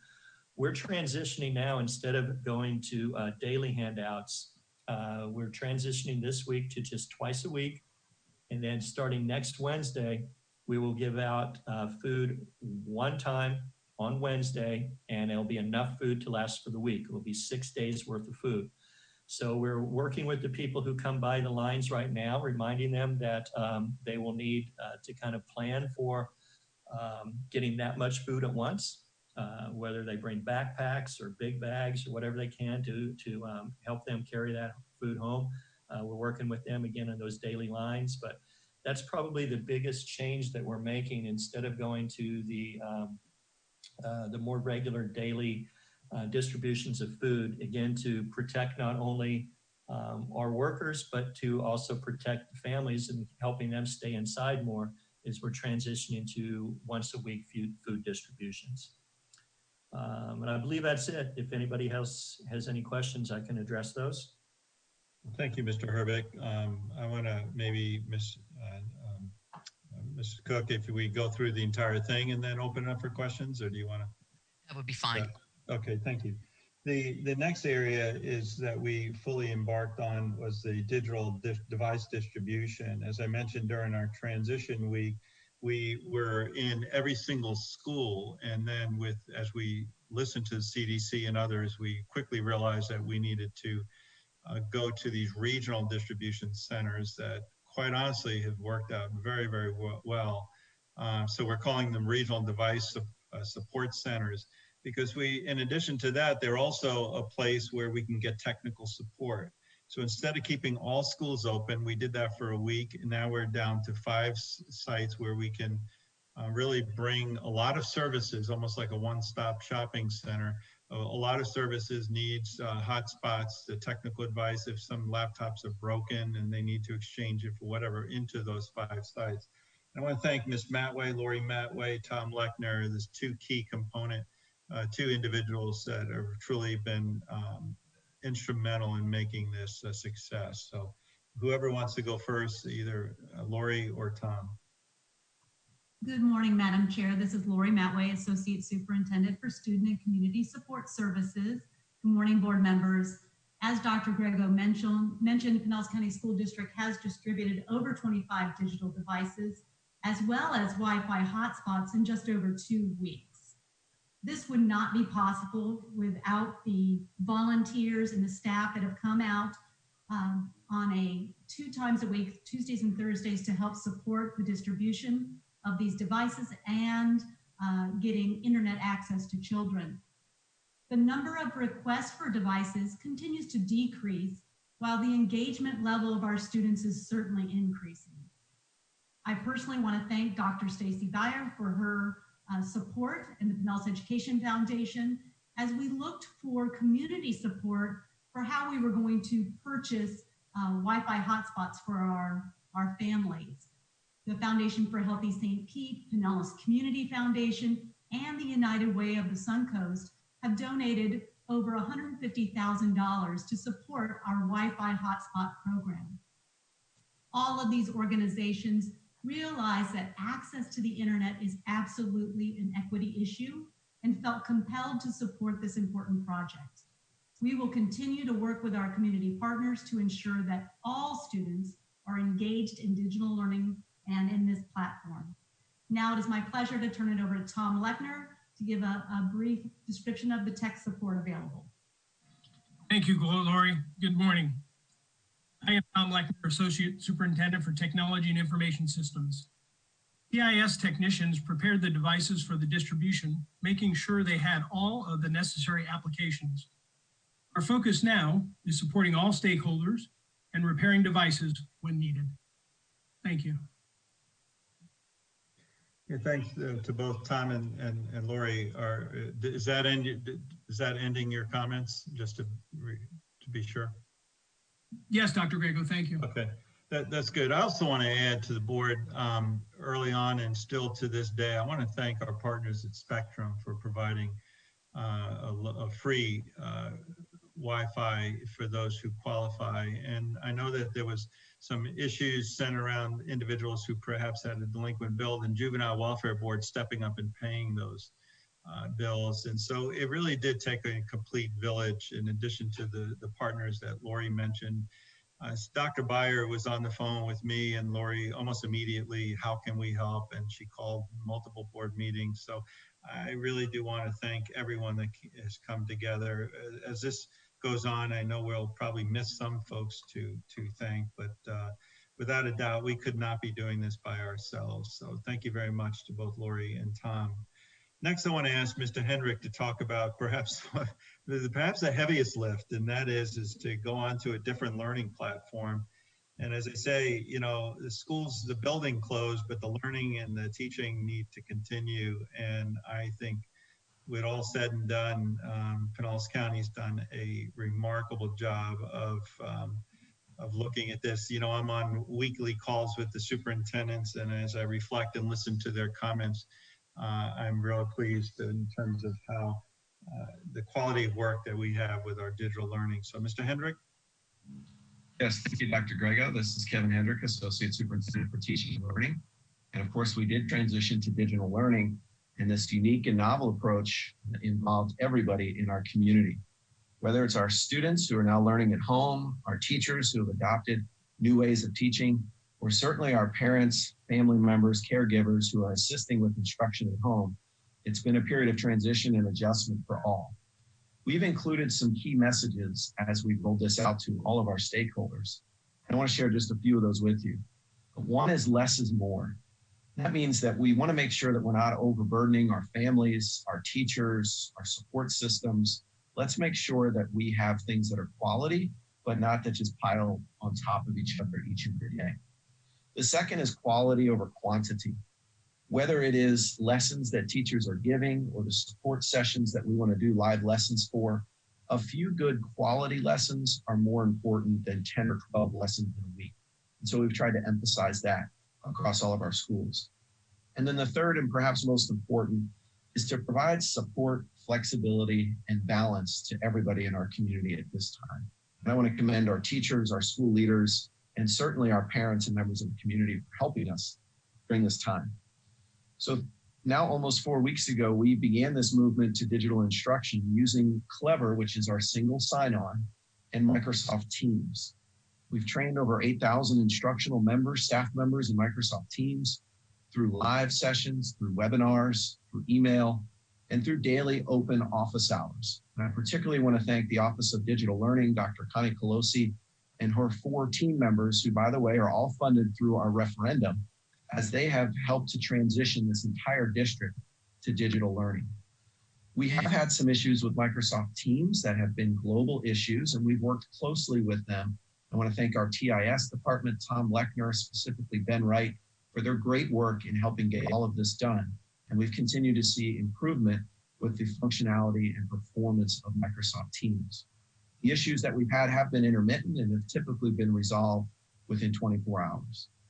Our Teaching and Learning Division has provided curriculum resources to our teachers, but we've been very intentional, and as Dr. Grego mentioned, perhaps unlike some other districts across our state and country, we've really tried to provide teachers with flexibility to meet the needs of their individual students.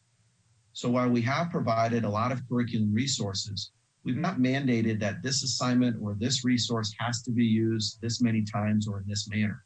We've tried to let teachers take a pulse of their school, their classroom, their families, and make sure that they are meeting the needs of their students.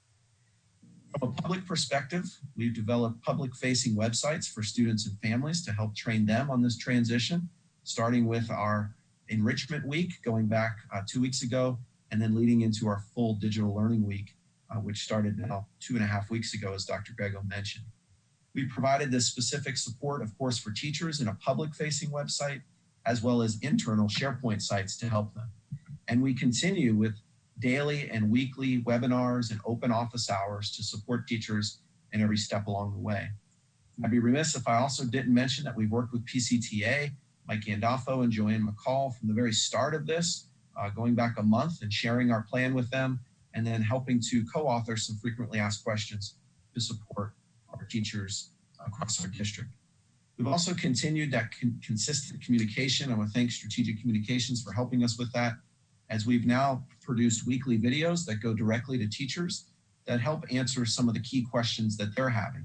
We'll continue with those over the course of the next couple of weeks as necessary to make sure that we're communicating directly with our teachers and making sure those messages for digital learning are clear.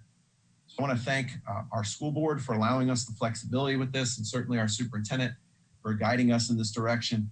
It has been a lot of work for our staff, but I think it's come out very well. And I want to thank specifically our teachers who are leading that instruction as we have this meeting this morning and guiding our students individually to support their needs. Back to you, Dr. Grego. Thank you so much, Mr. Hendrick, and thank you. Board members, I hope that you recognize we've been trying to, and I want to thank Beth for putting some of the updates, the good news as we get them reported. We get 10 or 15 a day in terms of really great success stories or great forms of innovation. We just thought that would be overwhelming to you. So we try to pick 1 or 2 or 3 various grade levels or so, and we share those learning.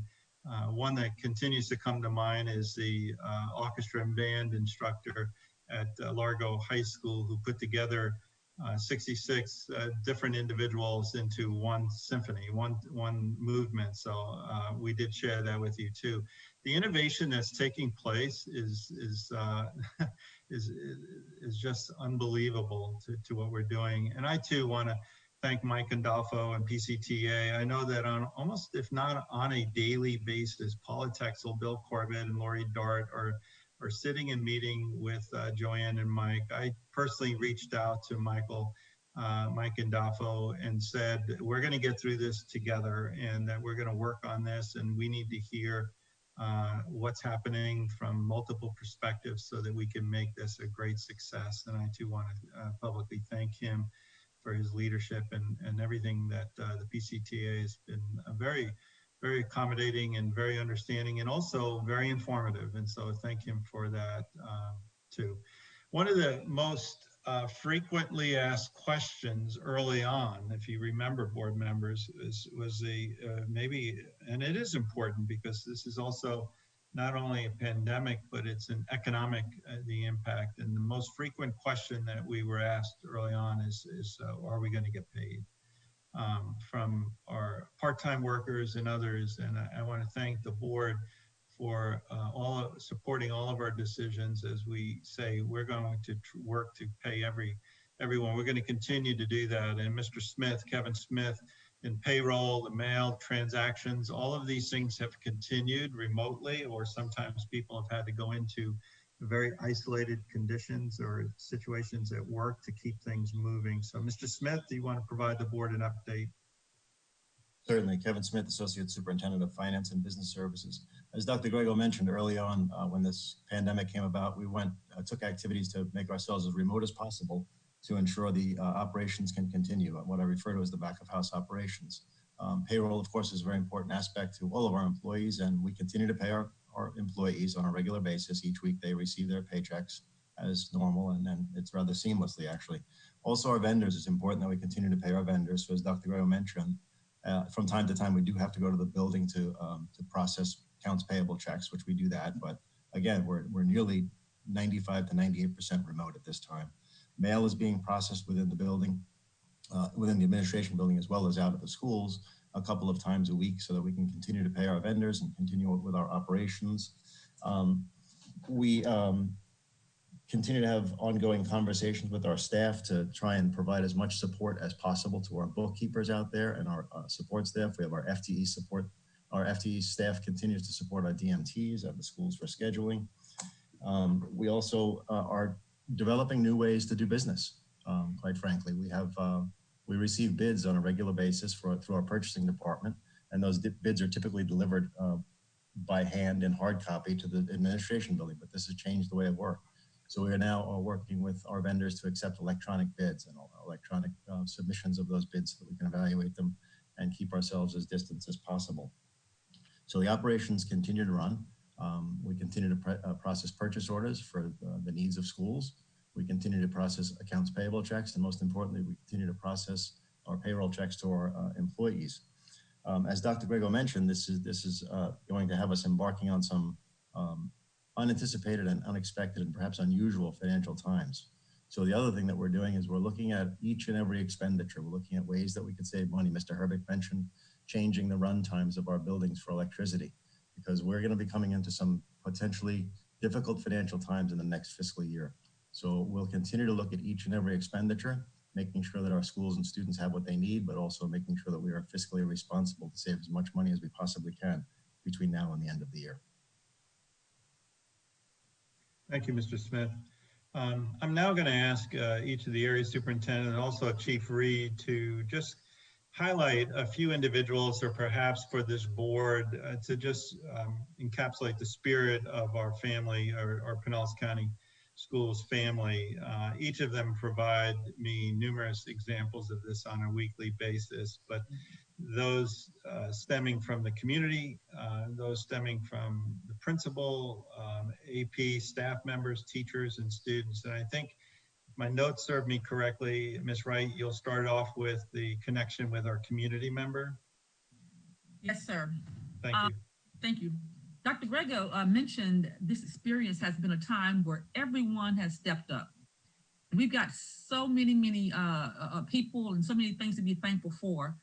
We could not, and it's difficult to choose one over another, and we're not doing that. But because there are so many, we wanted to provide you with at least just one highlight that exemplifies the kind of camaraderie that has been shown throughout our community. This morning, my difficult decision, I chose one such example of community coming together. That spirit of the village is the St. Petersburg Free Clinic. Under the leadership of Shana Brent, who is the director of the food programs for the St. Childs Park Community Center, was selected as an additional site to provide families and parents with food. Now, this site was added in particular to serve families who were unable to get to the other sites.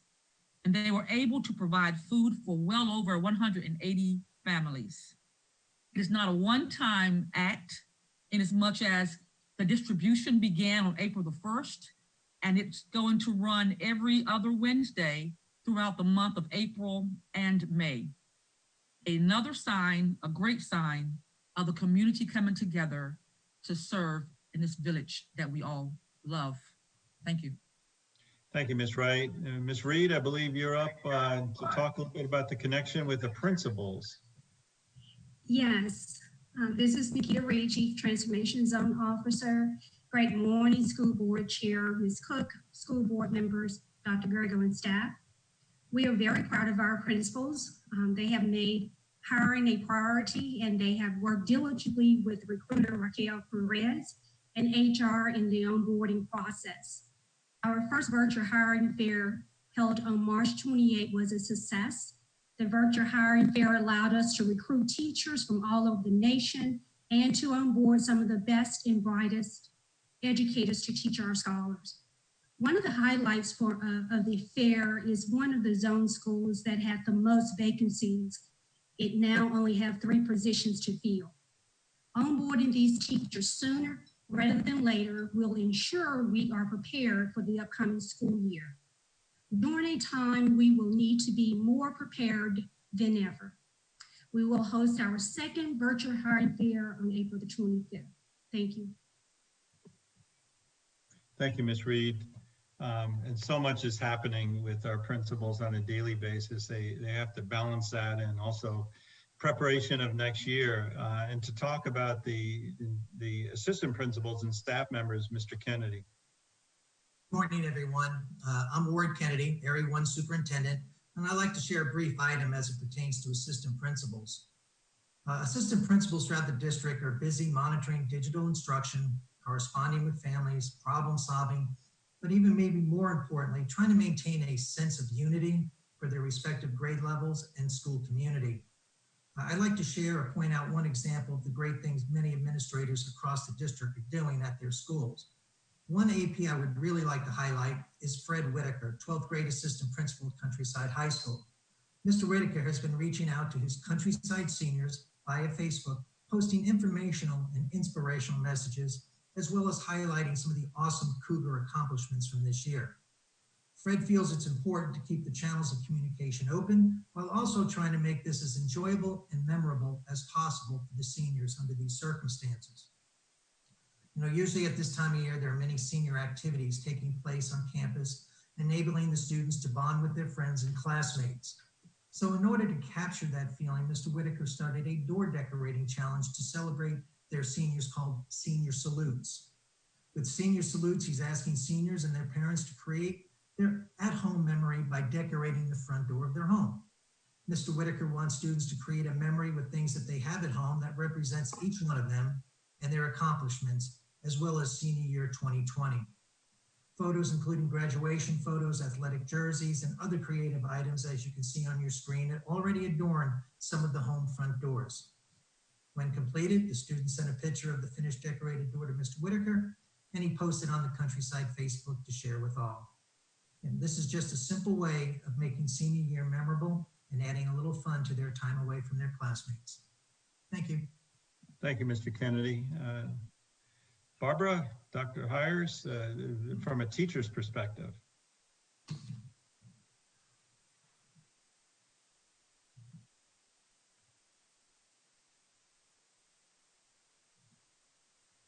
Dr. Hires. Yes. How are you? I'm fine. Good. Can you hear me? We can now. Yes, you're Okay. good. You're You on. just unmuted me. I'm Barbara Hires, Area 2 Superintendent. There are so many great things going on with our teachers. As you know, in the community, some of our teachers got together and organized a cop parade through our neighborhoods. And this was just to go into the community to share with our scholars how much they would be missed during this virtual learning. I'm going to highlight one teacher, which is an exemplar of what all of our teachers in Pinellas County are doing. I'm going to highlight this morning Miss Christine Murphy Santana, who's a 3rd grade teacher at Bel Air Elementary School. From the beginning of COVID-19, she has exhibited grace under pressure. She launched her micro teams within hours of getting word we were going digital and was doing daily live read-alouds with our scholars in order to provide emotional support prior to the launch of digital learning. She drove to each scholar's house and provided materials. She also called each and every scholar and walked them through micro teams online. She continued to maintain this way of work each day as she opens her teams with the welcome message and spends her day on the phone answering questions for our scholars and parents. Mrs. Santana is a wonderful example of how all of our teachers in Pinellas County are going above and beyond expectations to advocate and cheer on each and every scholar. Teachers, you are our superheroes. Thank you for doing such a remarkable job with our scholars doing daily virtual instruction. Know that you are appreciated. Thank you. Thank you, Dr. Hires. And to round off our discussion today on the various aspects of our school district, Mr. Poth, from the perspective of students, how this is impacting them. Thank you, Dr. Grego. It's with great pride that I share with you just a few examples of how our students exemplify the spirit of our Pinellas County school family and are stepping up during this time of staying home and online learning. I've heard countless accounts of intermediate elementary students helping and assisting their younger siblings as they both learn remotely, as well as middle school students and high school students helping, supporting, and assisting their younger siblings. This new learning platform has created opportunities for family support beyond just helping with homework. I'd like to also share some individual acts from our students during this time. For example, at Seminole High School, while the rest of the community follows the governor's stay-at-home order, many Seminole High School juniors and seniors, and for that matter, all around our district, are out working doing essential jobs. These teenagers are stocking grocery shelves, working at checkout lines, healthcare centers, and restaurants, preparing food for takeout, making sure the rest of us have what we need. Seminole High School history teacher Deanna Russo and her husband found a way to say thank you while also helping to support a local business at this time. The school posted an announcement on the school website asking Seminole High School student superheroes to email a photo of themselves at work and in return receive a free meal from Jodo's Pizza in Seminole. Pinnacle Transport Incorporated donated $500 to cover the meals, and Jodo's also pitched in. So far, 25 students have received these meals. Another example is Ian Navales, a 9th grade CAT student at Lakewood High School. Ian began making 3D printer respirators and shields for people in his community. He's currently using his 3D printer at home to make the mask, applying the knowledge and skills learned in the CAT program. One other thing I'd like to share, Ann Sewell, who is a student at Richard O. Jacobson Technical High School. Ann, who is in the nursing program, made 83 masks to give Oak Manor nursing home staff and residents. Oak Manor is where she and the other nursing students at Richard O. Jacobson Technical High School do their clinical hours, which is a required part of their program. Ann displays the care and compassion that is a quality of a great healthcare worker. Even when her clinical learning experiences have been disrupted during these times, she found the way to make a difference with her and her talents. I could share countless more examples of our amazing students in Pinellas County schools. These and all our students have embraced the challenges that the COVID-19 virus has presented our district and community and continue to make us all proud. Thank you. And back to you, Dr. Grego. Thank you, Mr. Poth, and board members. As you could see, these stories, without a doubt, and they just scratch the surface, barely just warm your heart. I also want to say that Ms. Paula Texel in the Human Resources Department has perhaps fielded the greatest number of questions and issues, a very difficult thing to report out on, because she has worked so tirelessly to individualize those answers to those questions, because this is a human capital issue. This affects people very differently. And I want to publicly thank Ms. Texel and your entire division for the caring nature that I hear repeatedly time after time, that somebody's gotten back to me. I've been able to get my questions answered, and I feel more assured that things are going to be okay. So Paula, thank you very much for your service and for your whole department. I'll close with maybe a topic of moving forward, but reflecting back. Board members, first and foremost, I want to assure you that that everything we're doing and every decision we're making, we're putting safety first. We're putting safety of our employees, our students, this community first. That we're going to lead with safety. We're going to continue to lead with safety. I want to say thank you to each of the conversations I've had with board members along the way. Each of you have enlightened me and have added something to it. Even very recently, my conversation with Dr. Carr in terms of the struggle. So how will we and how might we come back? And the conversations led into, as Mr. Herbig talked about, leading maybe a panel of experts and of medical experts and helping us to make the right decisions and leading with safety. So thank you to all of you. And we are in, as Mr. Herbig started to discuss, we're in the beginning stages, or we're in the stages of developing that assistance for our district to follow CDC with Dr. Cho, the Department of Health. There's so many agencies, but my goal and our goal collectively will be to personalize this so that families, whenever we do return back to school, the families have this high level of trust that it's the right thing and it's a safe thing to do. I also want to recognize Dr. Corbett, my deputy superintendent, who's been just a tireless partner along the way, because he has lifted the load of carrying staff and agendas and everyday meetings from a weekly meeting to a daily meeting, and certainly has steered this district into its work on a daily basis and kept more charts and things that have needed to get done 24/7. So thank you very much, Dr. Corbett, for all of your work. So the most frequent question leading on is to, when are we coming? How would we be coming back? And so we are working with the State Department of Education, the Department of Health, the Commissioner of Education. As you know, the CDC along governs and works with our elected officials to provide advice. We've been working every 14 days. I anticipate that next week we'll have an announcement in terms of what that prognosis looks like for that. But I can say to you, board members, we're preparing for any and all. We're preparing, as mentioned, even with our graduates. We're preparing for a different type of summer program. We're preparing for everything possible. I want to be a district that continues to prepare for all possibilities, no matter what. But without a doubt, we are going to keep our students and our employees safe, and that's going to lead our decisions and our discussion from our perspective. And I want to thank this board.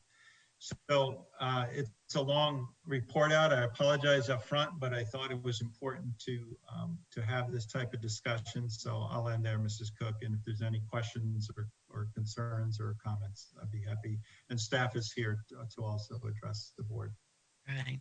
I believe it was necessary for us. And I do appreciate the daily updates that we've been able to have, but now the community and anyone who chooses to view this will be able to hear what the good things that have been going on. I see no hands raised, so we will move on to the next. I want to thank everyone who did the reports today so that that we were a little more aware of the overall picture and everything that was going on. So we'll move and ask Mr. Kapersky if he has a report at this point. I have no report at this time. Thank you, Madam Chair. All right, thank you. And before we go to the items introduced by the board, I think I'm going to ask to be the first one this time to speak. And since I have the microphone, I get to do it. But Dr. Grego, I believe I really do share the thoughts of the entire board when I thank you for your leadership and what you have been able to do during this very challenging time. I'm not going to echo everything that you have said about staff and how they stepped up to the plate and how wonderful they have been, but they do need to know that that we appreciate them and we appreciate everything that they have done. We are so very proud of our employees, all the way across the board, from one extreme to the other. Very, very proud. I also want to thank the community for supporting the referendum in the past. And it seems like an odd thing to do at this point, but because of their support, that has helped us provide the computers for the students that have needed it. And I don't know that we would have had all of the devices to put in the hands of the children had they not been supporting that portion where some of the money has gone to technology every year as a result of the referendum money that has been raised. So I really do thank the community for their help as well. I serve with Dr. Grego on the Council of Great City Schools Board of Directors. We are a member of that organization, and it is a group that is all of the large urban school districts in the country. And they have had weekly Board of Directors meetings, and it's been interesting to be involved with that. When they were talking about board meetings and what they were doing, many of the boards were saying they're going to just do the minimum, whatever absolutely emergency work has to be done, and they're not going to attempt anything. But they were also sharing some other things that were going well in their district. And when I was able to say that we had a 97% attendance rate, they all just about fell out of their chairs. They said that they were going to be touting Pinellas County and probably asking how we did it, but they were very, very proud of that. And I so are we, because I think we have school psychologists and counselors and everybody else who've been making phone calls, and the teachers have been trying to get the students online, and everybody has been working to make sure that our students are getting the education they need. But when it came to their board meeting, and I shared that we were going to try and continue our board meeting business as usual, one of the comments was, "That's bold." So I want to thank Sean Clark, Bev Herndon, Dave Cook, all of the other people that helped us and did our little training for us as we moved through this. But I also want to thank the board for being willing to attempt this. We've got a great team all the way across. And unfortunately, sometimes it takes very difficult times to show how strong we really are. And Pinellas is strong. And I'm so very proud and so thankful that this is where we get to lead. So with that, I will open it up to any other board member that has a report. All right, Ms. Long. Thank you, Ms. Cook. It's really not a report, but I just want to say thank you as well. Not as a board member, but more important as a parent. I have a 10th grader who is ESE, and I can't thank the district enough. The first week of the digital learning was a little difficult. I lost my patience with him several times, but this week things are going fantastic. And I want to say to all parents, just baby steps. Be patient with your children. I know this is not easy, but when you think of the big picture, you're healthy. We're still here on earth. This weekend with the tornadoes, it made me realize really just how incredibly lucky we are. So just hang in there. And to the staff, you are doing a phenomenal job. I cannot say thank you enough.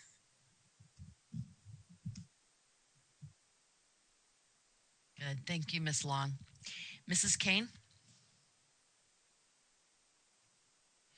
Yes, thank you so much. I have two things I wanted to quickly address. Before the stay-at-home orders were in effect earlier that week in March, we had, after our workshop, had to cancel several trips. And so I wanted to ask Mr. Kopersky, I've been in contact with several parents who had some of those trips are having a lot of difficulty getting reimbursements for some of the travel and hotel arrangements. I don't know if there's something the district can do to help with that, but I know some of them are still struggling to get that reimbursement. So if there's something we can do, I think that would be very helpful to them. Secondly, I just want to say a big, huge thank you to our entire staff and also to all the parents in Pinellas County. As Ms. Long said, I firsthand understand the daily struggle at home.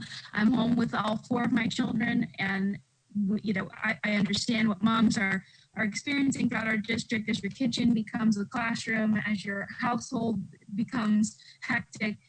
Just remember to have patience. You're all doing an amazing job. To have a 97% attendance rate is absolutely fantastic. And that means that so many families and parents are really stepping up to support their child's education. And I think we as a community need to be very, very proud of all the effort that they're putting in every single day to make sure that that happens and make sure that their child continues to learn and become educated. Thank you also to the teachers for the immense amount of patience that they have shown to parents. I'm sure, you know, more of their questions that they're answering are probably more to parents than students at times. And so thank you so much to all of our teachers for continuing to remain patient and helping families through this process and transition. So with that, I want to thank everybody, and we will get through this. We'll stay strong together. So thank you. Thank you. Dr. Carr? Thank you. I am also a parent of 2 students, and the struggle is real for all of us, right?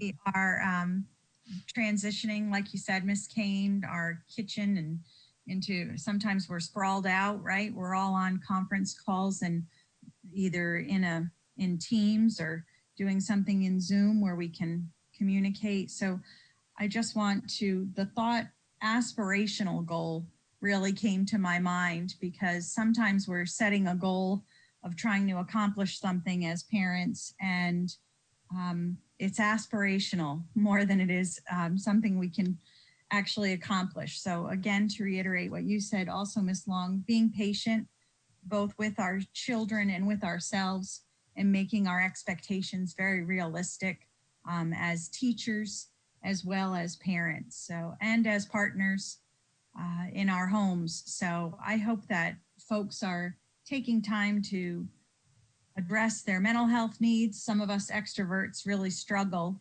being cooped up at home, and taking time to address those needs. There are resources throughout the community, and I know that folks may need to access those. We know we can call Community Tampa Bay at 211, and there are other resources available. So I just want to make sure that folks can access those, because it's a lot to be home on our mental health and well-being, and that we take time.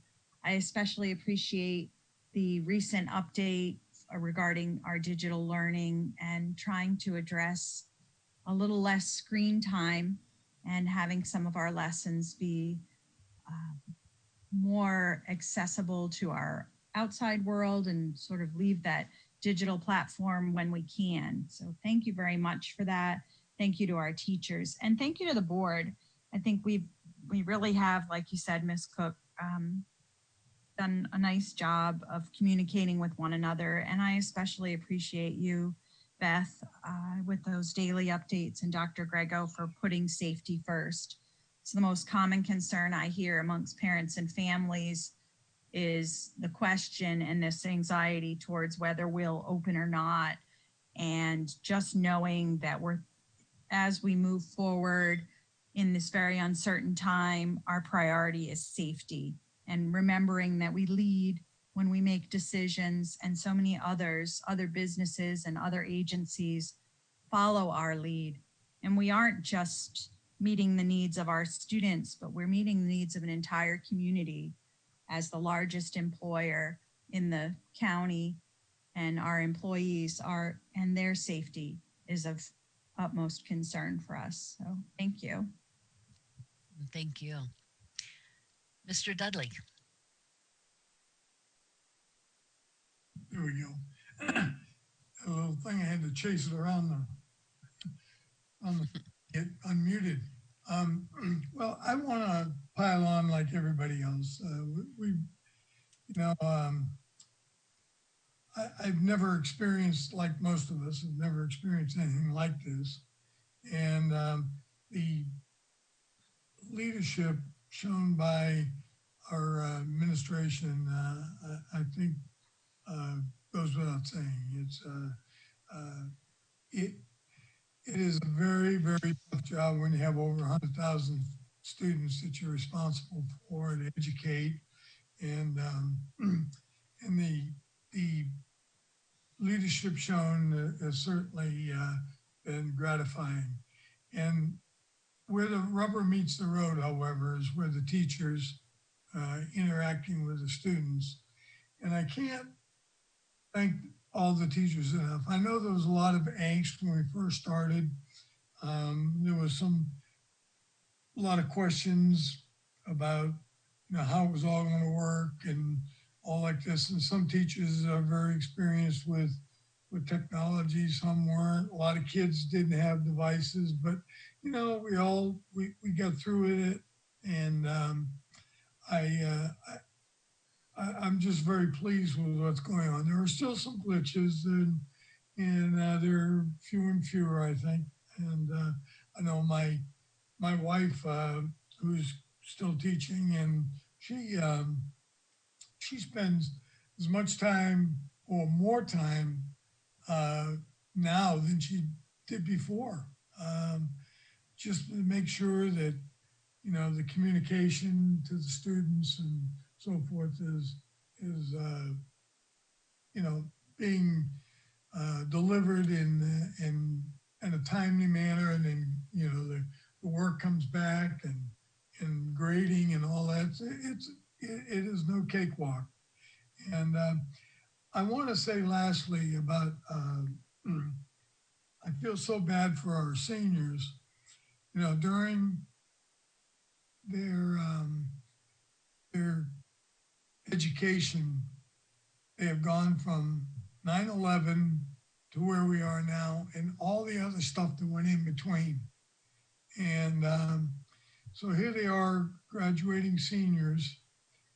Whether they have a ceremony is that's up in the air. I think we're going to try to do everything we can to make that happen, but it may or may not.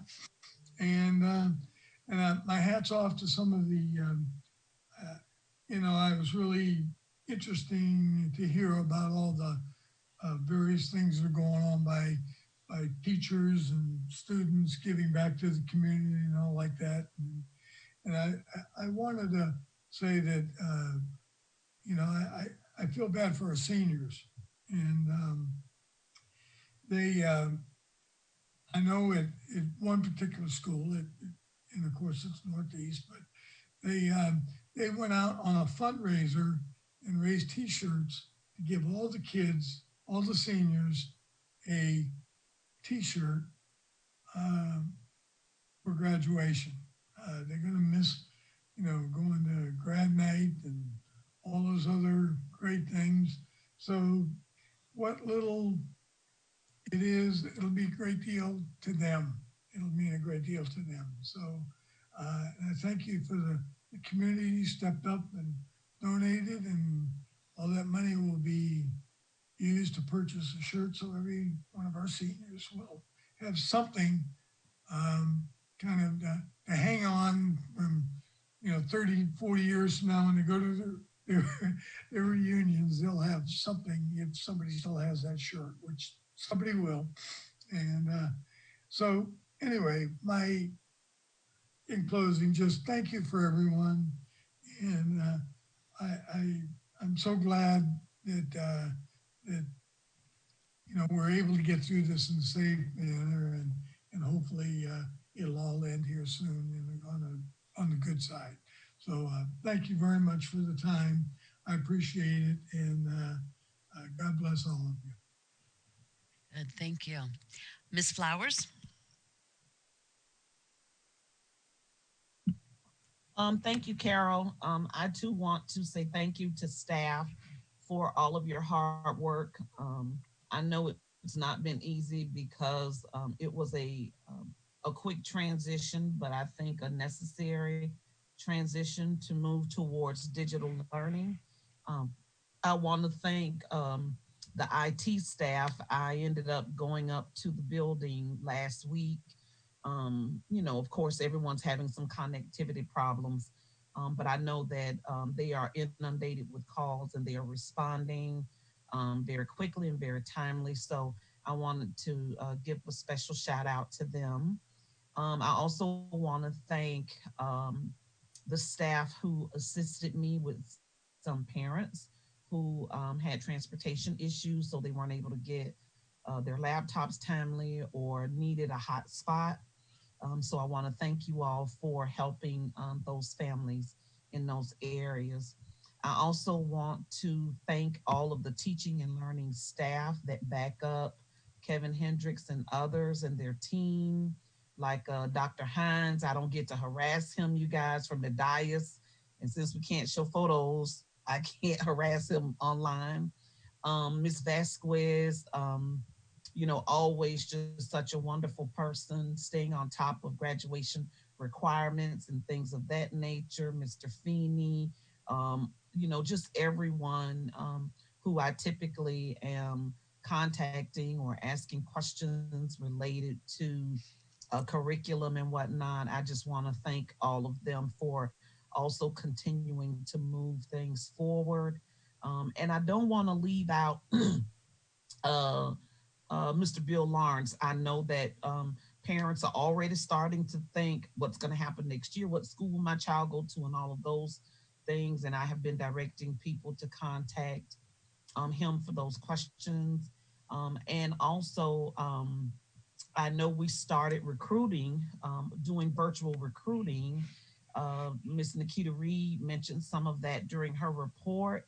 And I want to say thank you for that, because we certainly want to be able to get the teachers to fill the spots that we have open. But I also want to say thank you to the Human Resources Department, because I've also funneled a couple of calls to them where individuals have questions, about certain things, and they've been responsive. So I just wanted to share a few of those things. The last thing I want to publicly say is I am very thankful to the R Club, to PAL St. Petersburg, and to Greater Mount Zion AME Church, the National Council of Negro Women, and some other elected officials like Council Member Deborah Fick Sanders and Lisa Willa Bowman, Commissioner Ken Welch, for assisting me in helping to get food to some of the families who were not able to make it to some of our feeding locations or sites. They lived kind of far away and couldn't get transportation, but we were able to serve 1,000 individuals over a 5-day period of time. And then our club handed out activities and books for their children to try to keep them a little busy. So I did not want today's meeting to go by without publicly thanking and acknowledging them for all of their support as well. Okay, good. Thank you. And Ms. Lentino has had to leave, so I think we have had reports from each board member. So we will move to Dr. Corbett. Were there any board requests? Yes, Madam Chair, I had one request I wrote down. That's we will work with Mr. Kapersky and Mr. Smith to look into how we can help families receive refunds or reimbursements for field trips that were canceled. Wonderful. Thank you. All right. At this point, normally we adjourn the meeting and then do our board evaluation. Today, we're going to just continue it as it is written. But before I do that, I would like to remind people that for our future board meetings, if we have any if they have any questions, they can find the details about how to contact board members. They can get the email address and phone numbers and everything to address agenda items or share with us business pertaining to the district. And those details can be found on our website under the school board and then to the current and archived agendas, I believe is what the tab is. And so when you go there, all of the instructions are listed as to how to be able to contact us regarding board meeting input. So we will do our board meeting evaluation. I'm going to remind you to raise your hands as we go through this, but let's first focus on the technology and the logistics of this meeting. Are there things that we can do to make it better? How did it work? What went well? What could we improve? And we'll start with Ms. Flowers. I just want to say I thought it went well. You know, when you think about how much traffic is going across internet lines, how many people are using Zoom and webinars and other things, I thought it went very well. I really appreciated having the agenda up and, you know, Sean moving the agenda so you could see where you were. I was able to hear all of you very clearly. So I thought it went well for this to be our first time. I agree. Anyone else have any comments? I think one of the pluses, although it didn't happen today, one of the pluses was the preparation for the meeting, teaching the board members all how to use the format of this board meeting and what we would do. So that was very, very helpful. Is there anything else that you think went well? All righty. Are there any things that we could do to improve it? All righty. Seems to me, I am actually, I won't use the word surprised. I'm very pleased with the way the meeting went and as smoothly as it seemed to work with the technology. I think one of the things of making sure that we're all patient and take the time to allow a person to unmute the microphone and that type of thing was very, very helpful. So good job, everybody. One last call. Any hands raised for any comments on the board meeting evaluation? Going once, going twice. All right. Well, with no objection then, Dr. Grego. I want to thank you, the board chair, for your preparation and yesterday too, and just a exceptional job to all of you. But it's a different way of work. But thank you, Mrs. Cook. Yeah, it absolutely is. But thank you. I appreciate that comment. Yeah. All right. With no objection, then I will say that this meeting is adjourned.